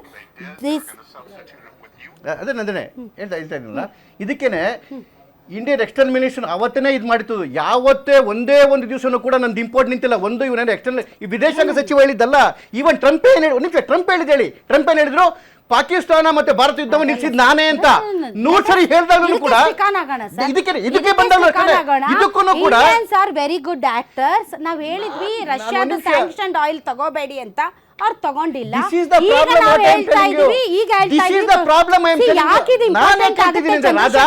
ಜನಸಾಮಾನ್ಯರ ವಿಚಾರದಲ್ಲಿ ಸ್ವಲ್ಪ ಕೇಳಿಸ್ಕೊಳ್ಳಿ. ಯಾಕಿದು ಇಂಪಾರ್ಟೆಂಟ್ ಆಗುತ್ತೆ ಅಂತಂದ್ರೆ, ಟ್ರಂಪ್ ಅಮೆರಿಕಾಗೆ ಇಡೀ ಪ್ರಪಂಚಕ್ಕೆ ದೊಡ್ಡಣ್ಣ ಇರ್ಬೋದು, ಆದ್ರೆ ಮೋದಿ ಅವರು ನಮಗ್ ದೊಡ್ಡಣ್ಣ. ಮೋದಿ ಅವರು 56 ಇಂಚಿನ ಧೀಮಂತ ನಾಯಕ. ಸೊ ಯಾರೇ ಅವರ ವಿರುದ್ಧ ದಾಳಿ ಮಾಡಿದ್ರು ಕೂಡ ಅವರನ್ನ ದಿಟ್ಟವಾಗಿ ಎದುರಿಸುವಂತ ಶಕ್ತಿ ಸಾಮರ್ಥ್ಯ ಡೋಂಟ್ ಕೇರ್ ಮಾಸ್ಟರ್ ಇದ್ದಾಗೆ. ಅಂಥದ್ರಲ್ಲಿ ಪದೇ ಪದೇ ಟ್ರಂಪ್ ಮತ್ತು ವೈಟ್ ಹೌಸು ಇಂಡಿಯಾ ಮತ್ತು ಮೋದಿ ಅವರ ಮೇಲೆ ಇಲ್ಲ ಸಲ್ಲದ ವಿಚಾರಗಳನ್ನ ಮಾತಾಡಿದಾಗ್ಲೂ ಕೂಡ ಮೌನ ವಹಿಸಿರೋದು ಇದು ನಮ್ಮ ವಿದೇಶಾಂಗ ನೀತಿ. ಇದನ್ನ ನೀವು ಅರ್ಥ ಮಾಡ್ಕೊಳ್ಳಿ ಅಂದ್ರೆ ನಾವು ಅರ್ಥ ಮಾಡ್ಕೊಳ್ತೀವಿ. ಬಟ್ ನಾವ್ ಎಕ್ಸ್ಪೆಕ್ಟ್ ಮಾಡೋದು ಈ ತರದ ಇಲ್ಲ ಸಲ್ಲದ ಈ ಕ್ಯಾರೆಕ್ಟರ್ ಅಸಾಸಿನೇಷನ್ ಮಾಡುವಂತ ಹೇಳಿಕೆಗಳಿಗೆ ಮಾತಾಡಬೇಕು. ದಯಮಾಡಿ ಅದಕ್ಕೇನೆ ಈ ವಿದೇಶಾಂಗ ನೀತಿ ಒಳಗಡೆಗೆ ಶಶಿ ತರೂರ್ ಬರೆದಿರೋ ಆರ್ಟಿಕಲ್ ದಯಮಾಡಿ ಓದಿ. ಅದು ಸ್ಟೇಸ್ ಕ್ರಾಫ್ಟ್ ಅಂತ ಹೇಳಿದ್ರೆ ಅದು ಅರ್ಥ ಮಾಡ್ಕೊಳ್ಳಿ. ಮೊದಲನೇದು. ಎರಡನೇದು, ಇವ್ರ ವಿಷಯ ಅಲ್ಲ, ಈವನ್ ಟ್ರಂಪೇ ಬಾಯ್ ಬಿಟ್ಟು ಹೇಳಿದಾಗ್ಲೂ ಕೂಡ ಅದು ನಮ್ಮ ಸೈನ್ಯವು ಇದು ಮಾಡಿತ್ತು, ಅಂದ್ರೆ ಏನು ಎಕ್ಸ್ಟರ್ನಲ್ ಮಿನಿಸ್ಟರ್ನು ಮಾಡಿತ್ತು. ಯಾವನೇ ಮೂರನೇ ವ್ಯಕ್ತಿಯ ಸಂಬಂಧ ಪ್ರವೇಶ ಇಲ್ಲ. ಇದಾದ್ಮೇಲೆ 2022-23 ಇರಾನಿಂದ ಆಯಿಲ್ ಪರ್ಚೇಸ್ ಮಾಡಬೇಡಿ ಅಂತೇಳಿ ಬ್ಯಾನ್ ಮಾಡಿದ್ರು ಯಾರು, ಅಮೆರಿಕದವರು. ಇವತ್ತು ಇರಾನ್ ಬದುಕಿದೆ ಅಂತ ಹೇಳಿದ್ರೆ because of India and China. ನಾವು ಒಂದ್ ದಿವಸ ನಿಲ್ಲಿಸಿಲ್ಲ ಇರಾನಿಂದ ಪರ್ಚೇಸ್ ಮಾಡೋದು. ಅದಾದ್ಮೇಲೆ ರಷ್ಯಾ ಒಂದ್ ದಿವಸ ನಾವು ನಿಲ್ಲಿಸಿಲ್ಲ. ಹಿಂದೆ ನಾವು ಮಾಡ್ತಿದೀವಿ, ಇವತ್ತು ಮಾಡ್ತಿದೀವಿ. ಈಗ ಇವ್ರು ಬಂದು ಸರ್ಕಾರ ಸುಳ್ಳು ಹೇಳಬಾರ್ದು, ಪ್ರತಿಪಕ್ಷ ಪ್ಯಾನಿಕ್ಕನ್ನು ಕ್ರಿಯೇಟ್ ಮಾಡೋಂಗೆ ಮಾಡಬಾರ್ದು. ಈಗ ಅಂದರೆ ರಾಹುಲ್ ಗಾಂಧಿಯವರು ಈಗೇನಂತಂದರೆ ಅವರು ತಾವು ಪ್ರತಿಪಕ್ಷದ ನಾಯಕರಾಗಿ ಅವ್ರ ಜವಾಬ್ದಾರಿಯನ್ನು ಅರ್ಥ ಮಾಡಿಕೊಂಡು ಏನನ್ನು ಮಾತಾಡಬೇಕು, ಏನನ್ನು ಮಾತಾಡಬಾರ್ದು, ಯಾವ ಸಮಯದಲ್ಲಿ ಏನು ಅಂತ. ಇವರು 2ನೇ ದಿನವೇ ಬಂದು ಇಡೀ ದೇಶದಲ್ಲಿ ಇದನ್ನು LPG ವಿಚಾರದಲ್ಲಿ panic state the country has been gripped with the LPG crisis ಅಂತ ಹೇಳಿದ್ರು. ಅಂದರೆ ಪ್ಯಾನಿಕ್ ಬಂದ್ಬಿಟ್ಟಿದೆ ಅಂತ. ಅದಕ್ಕೆ BJPನವರು ಅವ್ರನ್ನ ಏನಂತಂದರೆ ಇವ್ರಿಗೇನು ಅದು ಬುದ್ಧಿನೇ ಇಲ್ಲ ಅನ್ನೋ ಥರ ಅವ್ರು ಮಾತಾಡ್ತಾರೆ. ಇದು ಈ ಥರದ ಚರ್ಚೆಗಳಿಗೆ, ಈ ಥರದ ರಿಟರಿಕ್ಗೆ ಸಂದರ್ಭನ ಇದು ಅನ್ನೋದನ್ನು ಯಾರು ತಿಳ್ಕೊಳ್ಬೇಕು? ರೂಲಿಂಗ್ ಪಾರ್ಟಿ ಮತ್ತು ಅಪೋಸಿಷನ್ ಪಾರ್ಟಿ ಎರಡೂ. ಏನ್ ಹೇಳ್ತಾ, ಅಪೋಸಿಷನ್ ಪಾರ್ಟಿ ಕೂಡ ಇದ್ರಲ್ಲಿ ಸಹಕಾರ ಕೊಡಬೇಕು, ಇಲ್ಲಿ ಆಗ್ತಿರೋ ವ್ಯತ್ಯಾಸಗಳನ್ನ ನೋಡ್ಬೇಕು. ಸುಮ್ಮನೆ ಏನೋ ಒಂದು ಮೋದಿಜಿಯವನ್ ಬೈಯೋದು 56 ಇಂಚ್ ಅನ್ನೋದು ಅಲ್ಲ, ದೇಶದಲ್ಲಿ ಆಗ್ತಿರೋದಲ್ಲ, ಇಡೀ ನ್ಯಾಷನಲ್ ಲೆವೆಲ್ ಆಗ್ತಿರೋಂಥ ಇಶ್ಯೂ. ಸಾವಧಾನವಾಗಿ ಯೋಚನೆ ಮಾಡಿ, ಬೈಯೋದೇ ವಿಷಯ ಇಟ್ಕೋಬಾರ್ದು. ಹೌದು, ನಮಗೆ ತೊಂದರೆ ಆಗಿದೆ. ಇನ್ನೊಂದು, ಇಲ್ಲೂ ಕೂಡ ಪ್ಯಾನಿಕ್ ಕ್ರಿಯೇಟ್ ಮಾಡಿದ್ದಾರೆ ಮೇಡಮ್. ಇನ್ನೊಂದು ಹೇಳ್ತೀನಿ, 1 ವಾರಕ್ಕೆ ಅಥವಾ 20 ದಿನಕ್ಕೆ ತಗೊಳ್ಬೇಕಾದಂತಹ ಗ್ಯಾಸು ಏನ್ ಮಾಡ್ತಾರೆ, ಮನೇಲಿ 2 ಸಿಲಿಂಡರ್ ಇದ್ರೆ ಬೇಕು ಅಂತ ಬುಕ್ ಮಾಡಿದ್ದಾರೆ. ಅದಕ್ಕೆ ನಾನೇ ಸಾಕ್ಷಿ. ನೀವು ಎಲ್ಲಿರೋದು ಮೇಡಮ್? ನಾನು ಇದು ಬಸವನಗುಡಿಯಲ್ಲಿ ಒಂದು ರೌಂಡ್ ಹೋಗಿ ಬನ್ನಿ ಬೀದಿಯಲ್ಲಿ. ಇಲ್ಲ ಇದೆ ಮೇಡಮ್, ಕ್ರೈಸಿಸ್ ಇದೆ, ಇಲ್ಲ ಅಂತ ಹೇಳ್ತಿಲ್ಲ. ಆದ್ರೆ ಏನ್ ಮಾಡಿದ್ರೆ ಮಾರ್ಕೊಂತ ಇದಾರೆ ಮೇಡಮ್, ಇದು ಸತ್ಯ. ಮನೆಯಲ್ಲಿರೋ ಸಿಲಿಂಡರ್ನ ಕಮರ್ಷಿಯಲ್ ಅವ್ರಿಗೆ ಮಾರ್ಕೊಂತ ಇದಾರೆ ಮೇಡಮ್. ಬಿಜೆಪಿ ನೇತೃತ್ವದ ಕೇಂದ್ರ ಸರ್ಕಾರ ಇರ್ಬೋದು, ಇವಾಗ ಬಂದಿರೋ ವಕ್ತಾರರು ಎಲ್ಲ ಸಹ ಹೇಳ್ತಾರೆ ಕ್ರೈಸಿಸ್ ಇದೆ, ನಾವೆಲ್ಲರೂ ಸಹ ಸಹಕಾರ ಕೊಡಬೇಕು. ಕೊಡ್ತೀವಿ ಮೇಡಮ್, 100% ನಾವು ಕೊಡಲ್ಲ ಅಂತ ಹೇಳಿಲ್ಲ. ಅವರು ಓಪನ್ ಆಗಿ ಒಪ್ಕೊಳ್ಳಿ ಕ್ರೈಸಿಸ್ ಇದೆ. ಆದರೆ ನಮ್ಮ ಪ್ರಶ್ನೆ ಇಷ್ಟೇ ಮೇಡಮ್, ಯಾಕೆ ಕ್ರೈಸಿಸ್ ಉಂಟಾಯಿತು? ಈಗ ನಮ್ಮ ಪಕ್ಕದಲ್ಲಿರೋ ಚೀನಾಗೆ ಅಭಾವ ಬರಲಿಲ್ಲ, ಭಾರತಕ್ಕೆ ಬಂತು. ನಾವು ಮೊದಲಿಂದ ಹೇಳ್ತಿದ್ವಿ ಒಂದು ಅಲಿಪ್ತ ನೀತಿಯನ್ನು ಅಳವಡಿಸ್ಕೋಬೇಕು, ಇಂಡಿಯಾಗೆ ಇದೆ ಅನ್ನೋ ಒಂದು ಸ್ಟ್ಯಾಂಡ್ ಇರಬೇಕು. ಆದರೆ ನಮ್ಮ ಮೋದಿ ಸಾಹೇಬ್ರು ಏನು ಮಾಡಿದ್ರು, ಮೊದಲು ಇಸ್ರೇಲ್ಗೆ ಹೋಗ್ತಾರೆ, ಆಮೇಲೆ ಅಮೇರಿಕಾಗೆ ಹೋಗ್ತಾರೆ, ಆಮೇಲೆ ಇರಾನ್ ಹತ್ರ ಹೋಗ್ತಾರೆ, ಎಲ್ಲರ ಫ್ರೆಂಡ್ಶಿಪ್ಪು ಬೇಕು ಅಂತಾರೆ. ಬಟ್ ಯಾರಿಂದನೂ ಸಹಕಾರ ಸಿಗಲ್ಲ ಅನ್ನೋ ಮಟ್ಟಿಗೆ ಇವತ್ತು ನಿಂತಿದೆ ಮೇಡಮ್. ನಾನು ಏನು ಹೇಳ್ತಾ ಇದ್ದೀನಿ ಅಂದರೆ, ಈಗ ಮಧ್ಯಪ್ರಾಚ್ಯದಲ್ಲಿ ಯುದ್ಧ ನಡೀತಾ ಇರೋದ್ರಿಂದ ನಮ್ಮ ರೈತರ ಮೇಲೆ ತುಂಬಾ ಪರಿಣಾಮ ಬೀಳ್ತಾ ಇದೆ. ಹಾಗೂ ಹೋಟೆಲ್ ಉದ್ಯಮಗಳು ಬಂದಾಗಿರೋದ್ರಿಂದ ಎಷ್ಟೋ ರೈತರು ಬೆಳೆದಿರೋ ಅಂಥ ತರಕಾರಿಗಳು ಇರ್ಬೋದು, ಅದೆಲ್ಲ ರೋಡಲ್ಲಿ ಬೀಳ್ತಾ ಇದೆ. ಮಾರ್ಕೆಟಿಗೆ ತಗೊಂಡೋದ್ರೆ 5 ರೂಪಾಯಿ 10 ರೂಪಾಯಿ kg ಕೇಳ್ತಾ ಇದ್ದಾರೆ ಅಂತ ಅಲ್ಲೇ ಬಿಸಾಕ್ತಾ ಇದ್ದಾರೆ. ಅದಕ್ಕೆ ರೈತರಿಗೆ ನಮ್ಮ ಸರ್ಕಾರದವರು ಆ ಥರ ಪ್ರಾಬ್ಲಮ್ ಆಗಿರೋರಿಗೆ ಸಾಲ್ವ್ ಮಾಡಬೇಕು ಅಂತ ಹೇಳ್ಬಿಟ್ಟು ನಾನು ಕೇಳ್ತಾ ಇದ್ದೀನಿ ಮೇಡಮ್. ನನ್ನ ಹೆಸರು ಆದಿತ್ಯ ಅಂತ. ಮ್ಯಾಮ್, ಇದು ಒಂದು ವಿಚಾರ ಭಾಳ ಸ್ಪಷ್ಟವಾಗಿ ನಮಗೆ ಗೊತ್ತಾಗ್ತಾ ಇದೆ. ಸ್ವತಃ ಇರಾನ್ ಪಕ್ಕದಲ್ಲಿರೋ ಮುಸ್ಲಿಂ ರಾಷ್ಟ್ರಗಳಿಗೆ ಈ ಯುದ್ಧ ಆಗ್ತದಂತ ಮುನ್ನೆಚ್ಚರಿಕೆಯಾಗಿ ಏನೂ ಕ್ರಮ ತಗೊಂಡಿರಲಿಲ್ಲ. ಅದ್ರ ಪರಿಣಾಮ ಅವ್ರ ಮೇಲೆ ಹೆಂಗೆ ಬಿದ್ದಿದೆ ಅಂತಲೂ ನಾವು ನೋಡ್ತಾ ಇದ್ದೀರಿ. ಇಂಥ ಕಷ್ಟದ ಸಂದರ್ಭದಲ್ಲೂ ಕೇಂದ್ರ ಸರ್ಕಾರ ಏನು 13 ರೂಪಾಯಿ ಸೆಸ್ ಇತ್ತು, ಇವಾಗ 3 ರೂಪಾಯಿಗೆ ಇಳಿಸಿದ್ದಾರೆ. ಇವಾಗ ಡೀಸೆಲ್ ಮೇಲೆ 10 ರೂಪೀಸ್ ಇತ್ತು, ಅದು 0 ತಂದು ಇಳಿಸಿದ್ದಾರೆ. ಇದು ಒಂದು ಒಳ್ಳೆಯ ನಿರ್ಧಾರ ಕೂಡ. ಆಮೇಲೆ ಇಲ್ಲಿ ಹೋಟ್ಲ್ ವಿಚಾರಕ್ಕೆ ಬಂದರೆ, ಇಲ್ಲೇ ನಿಮ್ಮ ಮಾಧ್ಯಮಗಳಲ್ಲೇ ನಾವು ನೋಡಿದ್ದೀರಿ, ಹಲವಾರು ಕಡೆ ಈ ಸ್ಟಾಕಿಂಗ್ ಮಾಡ್ಕೊಂಡಿದ್ದಾರೆ. ಏನು ಕಾಳಸಂತೆ ಕೋರರು ಸ್ಟಾಕ್ಗಳನ್ನ ಮಾರ್ಕೆಟಿಗೆ ಬಿಡ್ತಾ ಇಲ್ಲ. ಇದು ಒಂದು ಮೇಜರ್ ಕಾರಣ ಆಗಿದೆ. ಇದ್ರ ವಿರುದ್ಧ ರಾಜ್ಯ ಸರ್ಕಾರ ಏನಾದರೂ ನಿಲುವು ತಗೊಂಡಿದೆಯಾ ಅಂತ ನನ್ನ ಪ್ರಶ್ನೆ. ಈ ಸಿಲಿಂಡ್ರ್ ಪ್ರಾಬ್ಲಮ್ಸ್ ಅಂತಂದರೆ ನಮ್ಮ ದೇಶದಲ್ಲೇ ಉತ್ಪತ್ತಿ ಆಗಲ್ಲ, ಏನಿಲ್ಲ, ಅಲ್ಲಿಂದ ಬರಬೇಕು. ಎಲ್ಲಿ ಬಾಂಬ್ ಬಿದ್ದೋಗುತ್ತೋ ಅಂತ ಭಯದಲ್ಲಿ ಹಡಗ್ನವರು ಅವರು ಅಲ್ಲಿ ಹಂಚಿಕೊಂಡೇ ಬರುತ್ತಾ ಅಂತ ಸಮಸ್ಯೆಯಲ್ಲಿ ನೀವು ಯಾವಾಗಲೂ ಮೋದಿ ತರಿಸ್ಲಿಲ್ಲ ಅಂದ್ರೆ ಎಲ್ಲಿಂದ ತರಿಸ್ಬೇಕು ಅವರು, ಅಲ್ವಾ ಮೇಡಮ್? ಕರೆಕ್ಟ್. ಅಲ್ಲಿ ಯುದ್ಧ ನಡೆದಾಗ, ಅಲ್ಲಿ ಸ್ಟಾಪ್ ಆದಾಗ ಇಲ್ಲಿ ಸಮಸ್ಯೆ ಅಂತೂ ಸೃಷ್ಟಿ ಆಗೇ ಆಗುತ್ತೆ. ಅಲ್ಲಿ ಬರದೇ ಇರೋಂಥ ವಸ್ತುಗಳನ್ನ ಇಲ್ಲಿ ನಾವು ಉತ್ಪತ್ತಿ ಅಂತೂ ಮಾಡೋಕ್ಕಾಗಲ್ಲ. ಅಲ್ಲಿ ಬಂದರೆ ತಾನು ನಾವು ಸ್ಟಾಕ್ ಇಟ್ಕೊಳಕ್ಕಾಗುತ್ತೆ. ಅಲ್ಲಾಗೋ ಸಮಸ್ಯೆಗಳನ್ನ ತಂದು ಇಲ್ಲಿ ಮೋದಿಯವ್ರ ಮೇಲೆ ಅಭಾವ ಬೀರೋದು ತಪ್ಪು. ಈ ತಂತ್ರಜ್ಞಾನದ ಯುಗದಲ್ಲಿ ಎಲ್ಲ ಫಿಂಗರ್ ಟಿಪ್ಪಲ್ಲಿ ಜನರಿಗೆ ಗೊತ್ತಾಗ್ತಾ ಇದೆ ಏನು ನಡೀತಾ ಇದೆ, ಯಾರ ಮೇಲೆ ಬಾಂಬ್ ಹಾಕ್ತಾ ಇದ್ದಾರೆ, ಯಾರ ಜೊತೆ ಮಾತಾಡ್ತಾ ಇದ್ದಾರೆ, ಯಾವ ದೇಶ ಹೆಂಗೆ ಬಿಹೇವ್ ಮಾಡ್ತಾ ಇದೆ, ಏನಾಗ್ತಾ ಇದೆ ಅನ್ನೋದ್ರ ಬಗ್ಗೆ ಕಂಪ್ಲೀಟ್ ಮಾಹಿತಿ ಇರೋದ್ರಿಂದ ಈಗ ಜನ ಮೊನ್ನೆ ಇರಾನ್ನ ಒಂದು ಏನು ವಾರ್ಶಿಪ್ ಬಂದಿತ್ತು, ಅದರ ಮೇಲೆ ದಾಳಿ ಆದಾಗ ಶ್ರೀಲಂಕಾ ಹೋಗಿ ಅವರಿಗೆ ಮೆಡಿಕಲ್ ಏಡ್ ಕೊಟ್ಟಾಗ ಯಾಕೆ ಭಾರತ ಹೋಗಲಿಲ್ಲ ಅನ್ನೋ ವಿಚಾರ ತುಂಬ ದೊಡ್ಡ ಮಟ್ಟದಲ್ಲಿ ಪ್ರಚಾರ ಆಯಿತು. ಆಗ ಜನರಿಗೂ ಒಂದು ಥಾಟ್, ಯಾಕೆ ಹೋಗಿಲ್ಲ, ನಮ್ಮ ದೇಶಕ್ಕೆ ಬಂದಿದ್ರಲ್ಲ ಅವ್ರ ಅತಿಥಿಯಾಗಿ, ಹೋಗ್ಬೋದಾಗಿತ್ತೇನೋ, ಅವ್ರಿಗೊಂದು ಸ್ವಲ್ಪ ಸಹಾಯ ಮಾಡ್ಬೋದಾಗಿತ್ತೇನೋ ಪಾಪ ಮಾನವೀಯತೆ ಆಧಾರದ ಮೇಲೆ. ಈ ಥರದ ಪ್ರಶ್ನೆಗಳು ಜನರಿಗೆ ಇದೆ ಸರ್, ಎಲ್ಲ ಗೊತ್ತಾಗ್ತಾ ಇದೆ ಜನರಿಗೆ. ಅದಕ್ಕೆ ಹೇಳ್ತಾ ಆದರೆ ಏನಂದರೆ ಇಲ್ಲಿ ತಾವು ಹೇಳ್ತಾ ಇರೋದು information flow, availability and information ಇದೆ. ಅದು ಅದರಲ್ಲಿ ಅಡ್ವಾಂಟೇಜು ಇದೆ, ಡಿಸಡ್ವಾಂಟೇಜು ಇದೆ. ಅಂದರೆ ಈ ಇನ್ಫಾರ್ಮೇಷನ್ ಯಾವುದು ವೆರಿಫೈಡು, ಯಾವುದು ಅನ್ವೆರಿಫೈಡು. ಈಗ ಇರಾನ್ನವರು ಈ ಥರ ಹೇಳ್ತಾ ಇದ್ದಾರೆ ಅನ್ನೋದು ಎಲ್ಲೋ ನಾನು ಎಕ್ಸೆಲ್ ನೋಡ್ತೀನಿ. ಆ ಎಕ್ಸೆಲ್ ಹಾಕಿದವ್ರು ಯಾರು, ಹಾಕದೇ ಇರೋರು ಯಾರು, ಇದನ್ನೆಲ್ಲ ವೆರಿಫೈ ಮಾಡೋದಕ್ಕೆ ಸಾಧ್ಯ ಆಗೋದಿಲ್ಲ. ಸೊ ಹಾಗಾಗಿ ಇದು ಏನಂತಂದರೆ ಫಿಸಿಕಲ್ ಬೈಟ್ ಇದೆ ಅಂದ್ರೆ ಒಬ್ರು ಹೇಳಿದ್ದಾರೆ ಅಲ್ಲ, ಅದೇ ಕರೆಕ್ಟ್ ಅದೆಯಾ, ಅದರದ್ದು ವೆರಾಸಿಟಿ ಇವಾಗೆಲ್ಲ ಅಷ್ಟು ಈಸಿ ಅಲ್ಲ. ಯಾಕಂದರೆ ಫೇಕು, ಇದು ವೆರಿಫೈಡು, ಅನ್ವೆರಿಫೈಡು ಎಲ್ಲ ಬರುತ್ತೆ. ಇರಲಿ, ಎನಿವೆ ವಿಷಯ ಅದಲ್ಲ. ಈಗ ನೀವು ಕೇಳ್ತಾ ಇರೋ ಪ್ರಶ್ನೆ ಏನಂತಂದರೆ, ಈಗ ಸರ್ಕಾರದ ಜವಾಬ್ದಾರಿ ಏನು, ಸರ್ಕಾರ ಜವಾಬ್ದಾರಿ ಮತ್ತು ಸ್ಟ್ಯಾಂಡ್ ಏನಂತಂದರೆ, ನೀವು ಪಾರದರ್ಶಕವಾಗಿ ಇರೋದೇ ಉತ್ತಮ. ಅಂದರೆ ಜನಗಳಿಗೆ ತಿಳಿಸ್ಬೇಕು, ಅದ್ರ ಮುಚ್ಚಿಡೋದು ಅಥವಾ ಆದರೆ ಹಾಗಂತ ಇಲ್ಲಿ ಇದು ಪ್ಯಾನಿಕ್ ಅನ್ನೋದು ಇವಾಗ ಹೇಳ್ತಾರೆ ನೋಡಿ, ಇನ್ನೊಂದು 1 ತಿಂಗಳವರೆಗೂ ಅಥವಾ ಇನ್ನು ಸ್ವಲ್ಪ ದಿನದವರೆಗೂ ನಮಗೆ ಸಂಕಷ್ಟ ಇದೆ ಅಂತ ಹೇಳುವಾಗ ಜನನೂ ಸರಿಯಾಗಿ ಅರ್ಥ ಮಾಡ್ಕೊಳ್ಬೇಕು ಅದನ್ನು. ಅದೇನಂತ ಸಂಕಷ್ಟ ಇದೆ ಅಂದ ತಕ್ಷಣ ಹೇಗಂದರೆ ಒಂದಕ್ಕೆ ಅವ್ರು ಹೇಳಿದ ಹಾಗೆ 1 ಸಿಲಿಂಡ್ರು ಅವಶ್ಯಕತೆ ಇರುವಾಗ 4 ಕೊಂಡುಕೊಂಡು ಇದಿಟ್ಕೊಳ್ಳೋದು, ಅದೆಲ್ಲ ಅಂತಂದರೆ ದೇಶದ ಹಿತಕ್ಕೋಸ್ಕರ ಒಳ್ಳೆಯದಲ್ಲ. ಆದರೆ ಇನ್ನೊಂದೇನೆಂದರೆ, ಈಗಿನ ಪರಿಸ್ಥಿತಿ, ಜಾಗತಿಕ ಪರಿಸ್ಥಿತಿ ಸಾಮಾನ್ಯವಾಗಿರುವಂಥದ್ದಲ್ಲ.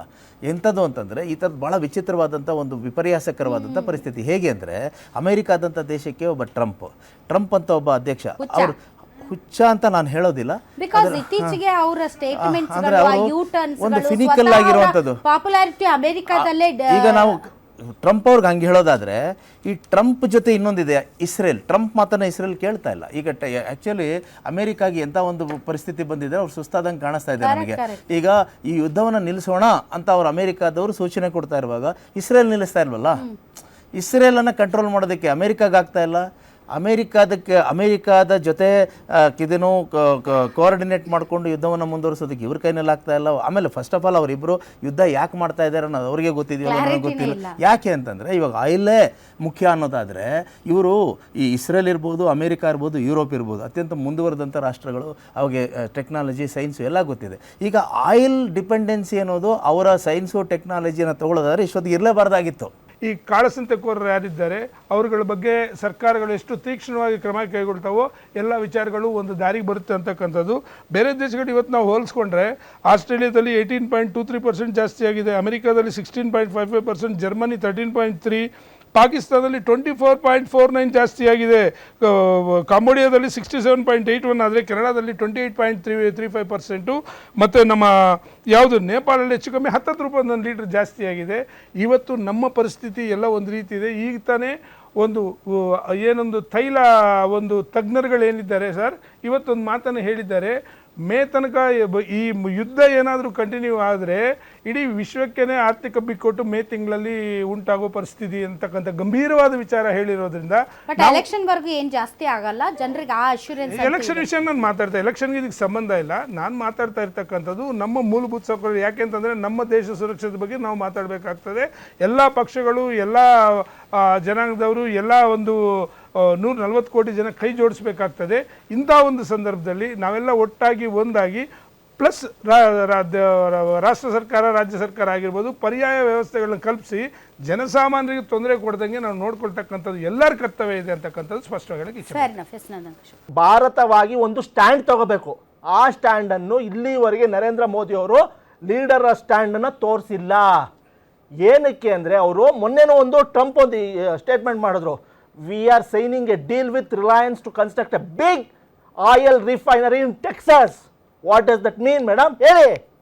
ಅವ್ರಿಗೆ ಬಿಸ್ನೆಸ್ ಮುಖ್ಯ, ಜನರ ಹಿತ ಮುಖ್ಯ ಅಲ್ಲ. ಎರಡೆರಡು ಪಾಯಿಂಟ್ ಮೆನ್ಷನ್ ಮಾಡ್ತೀನಿ ಮೇಡಮ್. ಎರಡೇ ಪಾಯಿಂಟ್. ಒಂದು ಇದು ನಮಗೆ ಏನು ಸಿಲ್ವರ್ ಲೈನಿಂಗ್ ಏನಂತ ಹೇಳಿದ್ರೆ, ಈ ಮಧ್ಯಪ್ರದೇಶ ಪ್ರಾಚ್ಯದ ರಾಷ್ಟ್ರಗಳನ್ನ ಬಿಟ್ಟು 40 ಬೇರೆ ಬೇರೆ ರಾಷ್ಟ್ರಗಳ ಜೊತೆ ನಮ್ದು ಒಡಂಬಡಿಕೆ ಆಗಿದೆ. ಹಾಗಾಗಿ ನಮ್ಗೇನು ಪ್ರಾಬ್ಲಮ್ ಆಗಲ್ಲ. ದಟ್ ಇಸ್ ಪ್ರಾಬ್ಲಮ್ ಆಗುತ್ತೆ. ಯಾಕೆ ಆಗಲ್ಲ ಅಂತ ಹೇಳ್ತೀರಾ? ಯಾಕೆ ಅಂತಂದ್ರೆ ಈಗ ತೈಲ ಬೆಲೆ ಜಾಸ್ತಿ ಆಗಿದೆ, ಡಾಲರ್ ಎದುರುಗಡೆ ನಮ್ಮ ರೂಪಾಯಿ ಮೌಲ್ಯ ತುಂಬಾ ಕುಸಿದೋಗಿದೆ. ನಾವು ಆಮೇಲೆ ಈಗ ನಾವು ಇರಾನ್ ಮೂಲಕ, ಹರ್ಮೂಜ್ ಮೂಲಕ ತರಿಸುವಂತಹ ಸಾರಿಗೆ ವೆಚ್ಚಕ್ಕೂ ಮತ್ತು ನೀವು ಬೇರೆ ಬೇರೆ ರಾಷ್ಟ್ರಗಳಿಂದ ತೈಲ ಖರೀದಿ ಮಾಡಿ ನೀವು ಸರಕು ಸಾಗಣೆ ವೆಚ್ಚ ಅಲ್ಲಿಗೆ ಬರುತ್ತೆ. ಸೊ ಎಲ್ಲ ಜನರ ಮೇಲೆ ಬರುತ್ತೆ, ಇದೊಂದು ಜನರ ಮೇಲೆನೆ ಹೊರೆ ಬೀಳೋದು. ಹಾಗಾಗಿ ಇದು ಮೊದಲನೇದು. ಒಂದು ಎರಡನೇದು, ಆಗ್ಲೇ ಶಿವಶಂಕರ್ ಅವ್ರು ಮೆನ್ಷನ್ ಮಾಡಿದಾಗೆ ಅಮೆರಿಕಾಗ್ಲೇನೆ it is waiting for a safe passage. ಮುಖ ಉಳಿಸ್ಕೊಂಡು ಇದರಿಂದ ಆಚೆಗೆ ಹೋಗೋದು ಹೇಗೆ ಅಂತೇಳಿ ಒಂದು ಪ್ರಯತ್ನ ಮಾಡ್ತಾ ಇದೆ. ಇಸ್ರೇಲ್ ಕಾಟಕ್ಕೋಸ್ಕರ ಅವ್ರು ಹೋಗಿ ಸಿಗಾಕೊಂಡಿದ್ದಾರೆ. ಬಹಳ ಜನ ಅವರು ಕೂಡ ಕಂಟಿನ್ಯೂ ಮಾಡಲ್ಲ. ಕಂಟಿನ್ಯೂ ಮಾಡಂಗಿದ್ರೆ ಇವರು 5 ದಿವಸ ಮತ್ತು ಅದಾದ್ಮೇಲೆ 15 ದಿವಸ ಪ್ಯಾಸೇಜ್ ಮಾಡ್ತೀವಿ ಅಂತ ಹೇಳ್ತಾ ಇರಲಿಲ್ಲ. ಹಾಗಾಗಿ ಇದ್ರ ಬಹಳ ದಿವಸ ಏನು ಯುದ್ಧ ಮುಂದುವರ್ಕೊಂಡು ಹೋಗೋದಿಲ್ಲ. ಹಾಗಾಗಿ ಸುಖಾಂತ್ಯವಾಗುತ್ತೆ. ಆದರೆ ಯಾವುದೇ ತೊಂದರೆ ಒಳಗೆ ಭಾರತದ ಜನಗಳಿಗೆ ಯಾವುದೇ ತೊಂದರೆ ಆಗದಂಗೆ ನೋಡ್ಕೊಳ್ತಕ್ಕಂತಹ ಒಂದು ಏನು ಭರವಸೆ ಮೋದಿಯವರ ಸರ್ಕಾರದಿಂದ ಇದೆ. Thank you very much. ತಾವೆಲ್ಲರೂ ಇಷ್ಟೊತ್ತು ಕಾರ್ಯಕ್ರಮದಲ್ಲಿ ಭಾಗವಹಿಸಿದ್ರಿ. ಅದೇ ರೀತಿ ಆಡಿಯನ್ಸ್ ತಮಗೂ ಕೂಡ ಧನ್ಯವಾದಗಳು. ನೋಡಿದ್ರಲ್ಲ ವೀಕ್ಷಕರೇ, ಪರಿಸ್ಥಿತಿ ಈಗ ಒಂದಿಷ್ಟು ಬದಲಾಗ್ತಾ ಇದೆ ಮತ್ತು ಯುದ್ಧದ ವಿಚಾರದಲ್ಲೂ ಕೂಡ ಏನೋ ಒಂದು ದೊಡ್ಡದಾಗುವಂಥ ಆತಂಕ ಒಂದು ಕಡೆ ಆದರೆ, ಮತ್ತೊಂದು ಕಡೆ ಅಮೆರಿಕಾಗೂ ಕೂಡ ಈ ಯುದ್ಧ ಮುಂದುವರಿಯುವಂತಹ ಆಸಕ್ತಿ ಇಲ್ಲದೆ ಇರೋದ್ರಿಂದ ಒಂದು ಕದನ ವಿರಾಮ ಆಗುವಂತಹ ಲಕ್ಷಣಗಳು ಇವೆ. ಇಲ್ಲದೇ ಇದ್ದರೆ ಇಡೀ ಪ್ರಪಂಚಕ್ಕೆ ಇದು 3ನೇ ಮಹಾಯುದ್ಧ ಆಗುವಂತಹ ಸಾಧ್ಯತೆಗಳು ಇವೆ. ಈ ಮಧ್ಯೆ ಭಾರತ ಎಚ್ಚೆತ್ತುಕೊಂಡಿದೆ, ಇರಾನ್ ಜೊತೆಗೆ ಸಂಬಂಧವನ್ನು ಸುಧಾರಿಸಿಕೊಂಡಿದೆ, ವಿದೇಶಾಂಗ ನೀತಿ ಫ್ರೂಟ್ಫುಲ್ ಆಗ್ತಾ ಇದೆ, ಹಾರ್ಮುಜ್ ಮೂಲಕ ನಮ್ಮ ಹಡಗುಗಳು ಬರ್ತಾ ಇದ್ದಾವೆ ಅಂತ ಅಶ್ಯೂರೆನ್ಸ್ ಭಾರತ ಸರ್ಕಾರ ಕೊಡ್ತಾ ಇದೆ. ಆದರೆ ರಿಯಾಲಿಟಿ ಆನ್ ಗ್ರೌಂಡ್ ಇನ್ನೂ ಕೂಡ ಜನ ಒಂದಿಷ್ಟು ವಿಚಲಿತರಾದಂಗೆ ಕಾಣ್ತಾ ಇದೆ. ಅಲ್ಲಲ್ಲಿ ನೋ ಸ್ಟಾಕ್ ಬೋರ್ಡ್ಗಳು, ಅಲ್ಲಲ್ಲಿ ಗ್ಯಾಸ್ಗಳು ಇಲ್ಲ ಅನ್ನುವಂಥ ಏಜೆನ್ಸಿಗಳ ಆಟಾಟೋಪಗಳು, ಇದರ ಮಧ್ಯೆ ಭಾಳಷ್ಟು ಜನ ಕೆಲಸ ಕಳ್ಕೊಂಡು ಮನೇಲಿ ಕುತ್ಕೊಂಡಿದ್ದಾರೆ. ಇದಕ್ಕೆಲ್ಲದಕ್ಕೂ ಕೂಡ ಪರಿಹಾರ ಮೋದಿ ಸರ್ಕಾರ ಏನು ಮಾಡುತ್ತೆ? ಇದು ಆರಂಭ. ಈ ಪಿಕ್ಚರ್ ಅಭಿ ಬಾಕಿ ಹೈ. ಇನ್ನು ಬಹಳ ದಿನಗಳವರೆಗೆ ಈ ಕ್ರೈಸಿಸ್ ಮುಂದುವರಿಯಲಿದೆ. ಅದಕ್ಕೆ ನಮ್ಮ ಹತ್ರ ಏನು ಪರಿಹಾರ ಇದೆ, ಏನು ಮಾರ್ಗಗಳಿವೆ, ಅದನ್ನು ಕಾಲಕ್ಕೆ ತಕ್ಕಂತೆ ನಮ್ಮ ದೇಶದ ಭಾರತ ಸರ್ಕಾರ ಕ್ಲಾರಿಫೈ ಮಾಡಬೇಕೇ ಹೊರತು ಮಾಡದೇ ಇದ್ದರೆ ಜನ ಅಂತೂ ರೋಡಿಗೆ ಇಳಿತಾರೆ. ನೀವು ಎಸ್ಮಾ ಹಾಕ್ತಿರೋ ಇನ್ನೊಂದು ಚಸ್ಮಾ ತರ್ತಿರೋ ಗೊತ್ತಿಲ್ಲ, ಜನರ ಕೋಪ ಏನಾದರೂ ರೆಟ್ಟೆಗೆ ಬಂದುಬಿಟ್ರೆ ಅದರ ಕಥೆನೇ ಬೇರೆ ಆಗುತ್ತೆ. ಆ ಥರದ ವಿಕೋಪದ ಪರಿಸ್ಥಿತಿಗೆ ಹೋಗಬಾರ್ದು ಅಂದರೆ ನಮ್ಮ ಭಾರತ ಸರ್ಕಾರ ಅದೇನು ಮಾಡುತ್ತೋ ನಮ್ಗೆ ಅರ್ಥ ಆಗದೆ ಇರ್ಬೋದು ವಿದೇಶಾಂಗ ನೀತಿ. ನಮಗೆ ಬೇಕಾಗಿರೋದು ಒಂದು ಸುಲಲಿತವಾದಂತಹ ವ್ಯವಸ್ಥೆ. ಆ ವ್ಯವಸ್ಥೆ ಏನಾದರೂ ಕೊರತೆ ಆದರೆ ಡೆಫಿನೆಟ್ಲಿ ರೊಚ್ಚಿಗೆ ಹೇಳ್ತಾರೆ. ಆ ಥರದ ಪರಿಸ್ಥಿತಿ ಬರಬಾರ್ದು. ನಾಗರಿಕರಾಗಿ ನಮ್ಮ ಜವಾಬ್ದಾರಿನೂ ಕೂಡ ಇದೆ. ತುಂಬ ವಿಚಲಿತರಾಗಿ ಒಂದು ಕೃತಕ ಅಭಾವ ಸೃಷ್ಟಿ ಮಾಡೋದಾಗಿರ್ಬೋದು, ನೀವು ದೊಡ್ಡ ದೊಡ್ಡ ಟ್ಯಾಂಕ್ಗಳನ್ನ ತಗೊಂಡೋಗಿ ಪೆಟ್ರೋಲ್ ಸುರಿಸ್ಕೊಳ್ಳೋದಾಗಿರ್ಬೋದು, ಇವೆಲ್ಲ ಬಿಡಬೇಕು. ನಮ್ಮ ದೇಶದ ನಾಯಕರ ಮೇಲೆ ನಾವು ನಂಬಿಕೆ ಇಟ್ಟಾಗ ಮಾತ್ರ ಒಂದು ವ್ಯವಸ್ಥೆ ಸುಲಲಿತವಾಗಿ ಸಾಗೋದಕ್ಕೆ ಸಾಧ್ಯ. ನಾವು ಆ ಒಂದು ಅವಕಾಶವನ್ನು ಮೋದಿ ಅವರಿಗೆ ಕೊಡೋಣ ಅಂತ ಹೇಳ್ತಾ ಈ ದಿನದ ವಿಶೇಷ ಕಾರ್ಯಕ್ರಮವನ್ನು ಮುಗಿಸ್ತಾ ಇದ್ದೀವಿ. ಗ್ಯಾರಂಟಿ ನ್ಯೂಸ್, ಸುದ್ದಿ ಖಚಿತ, ನ್ಯಾಯ ನಿಶ್ಚಿತ.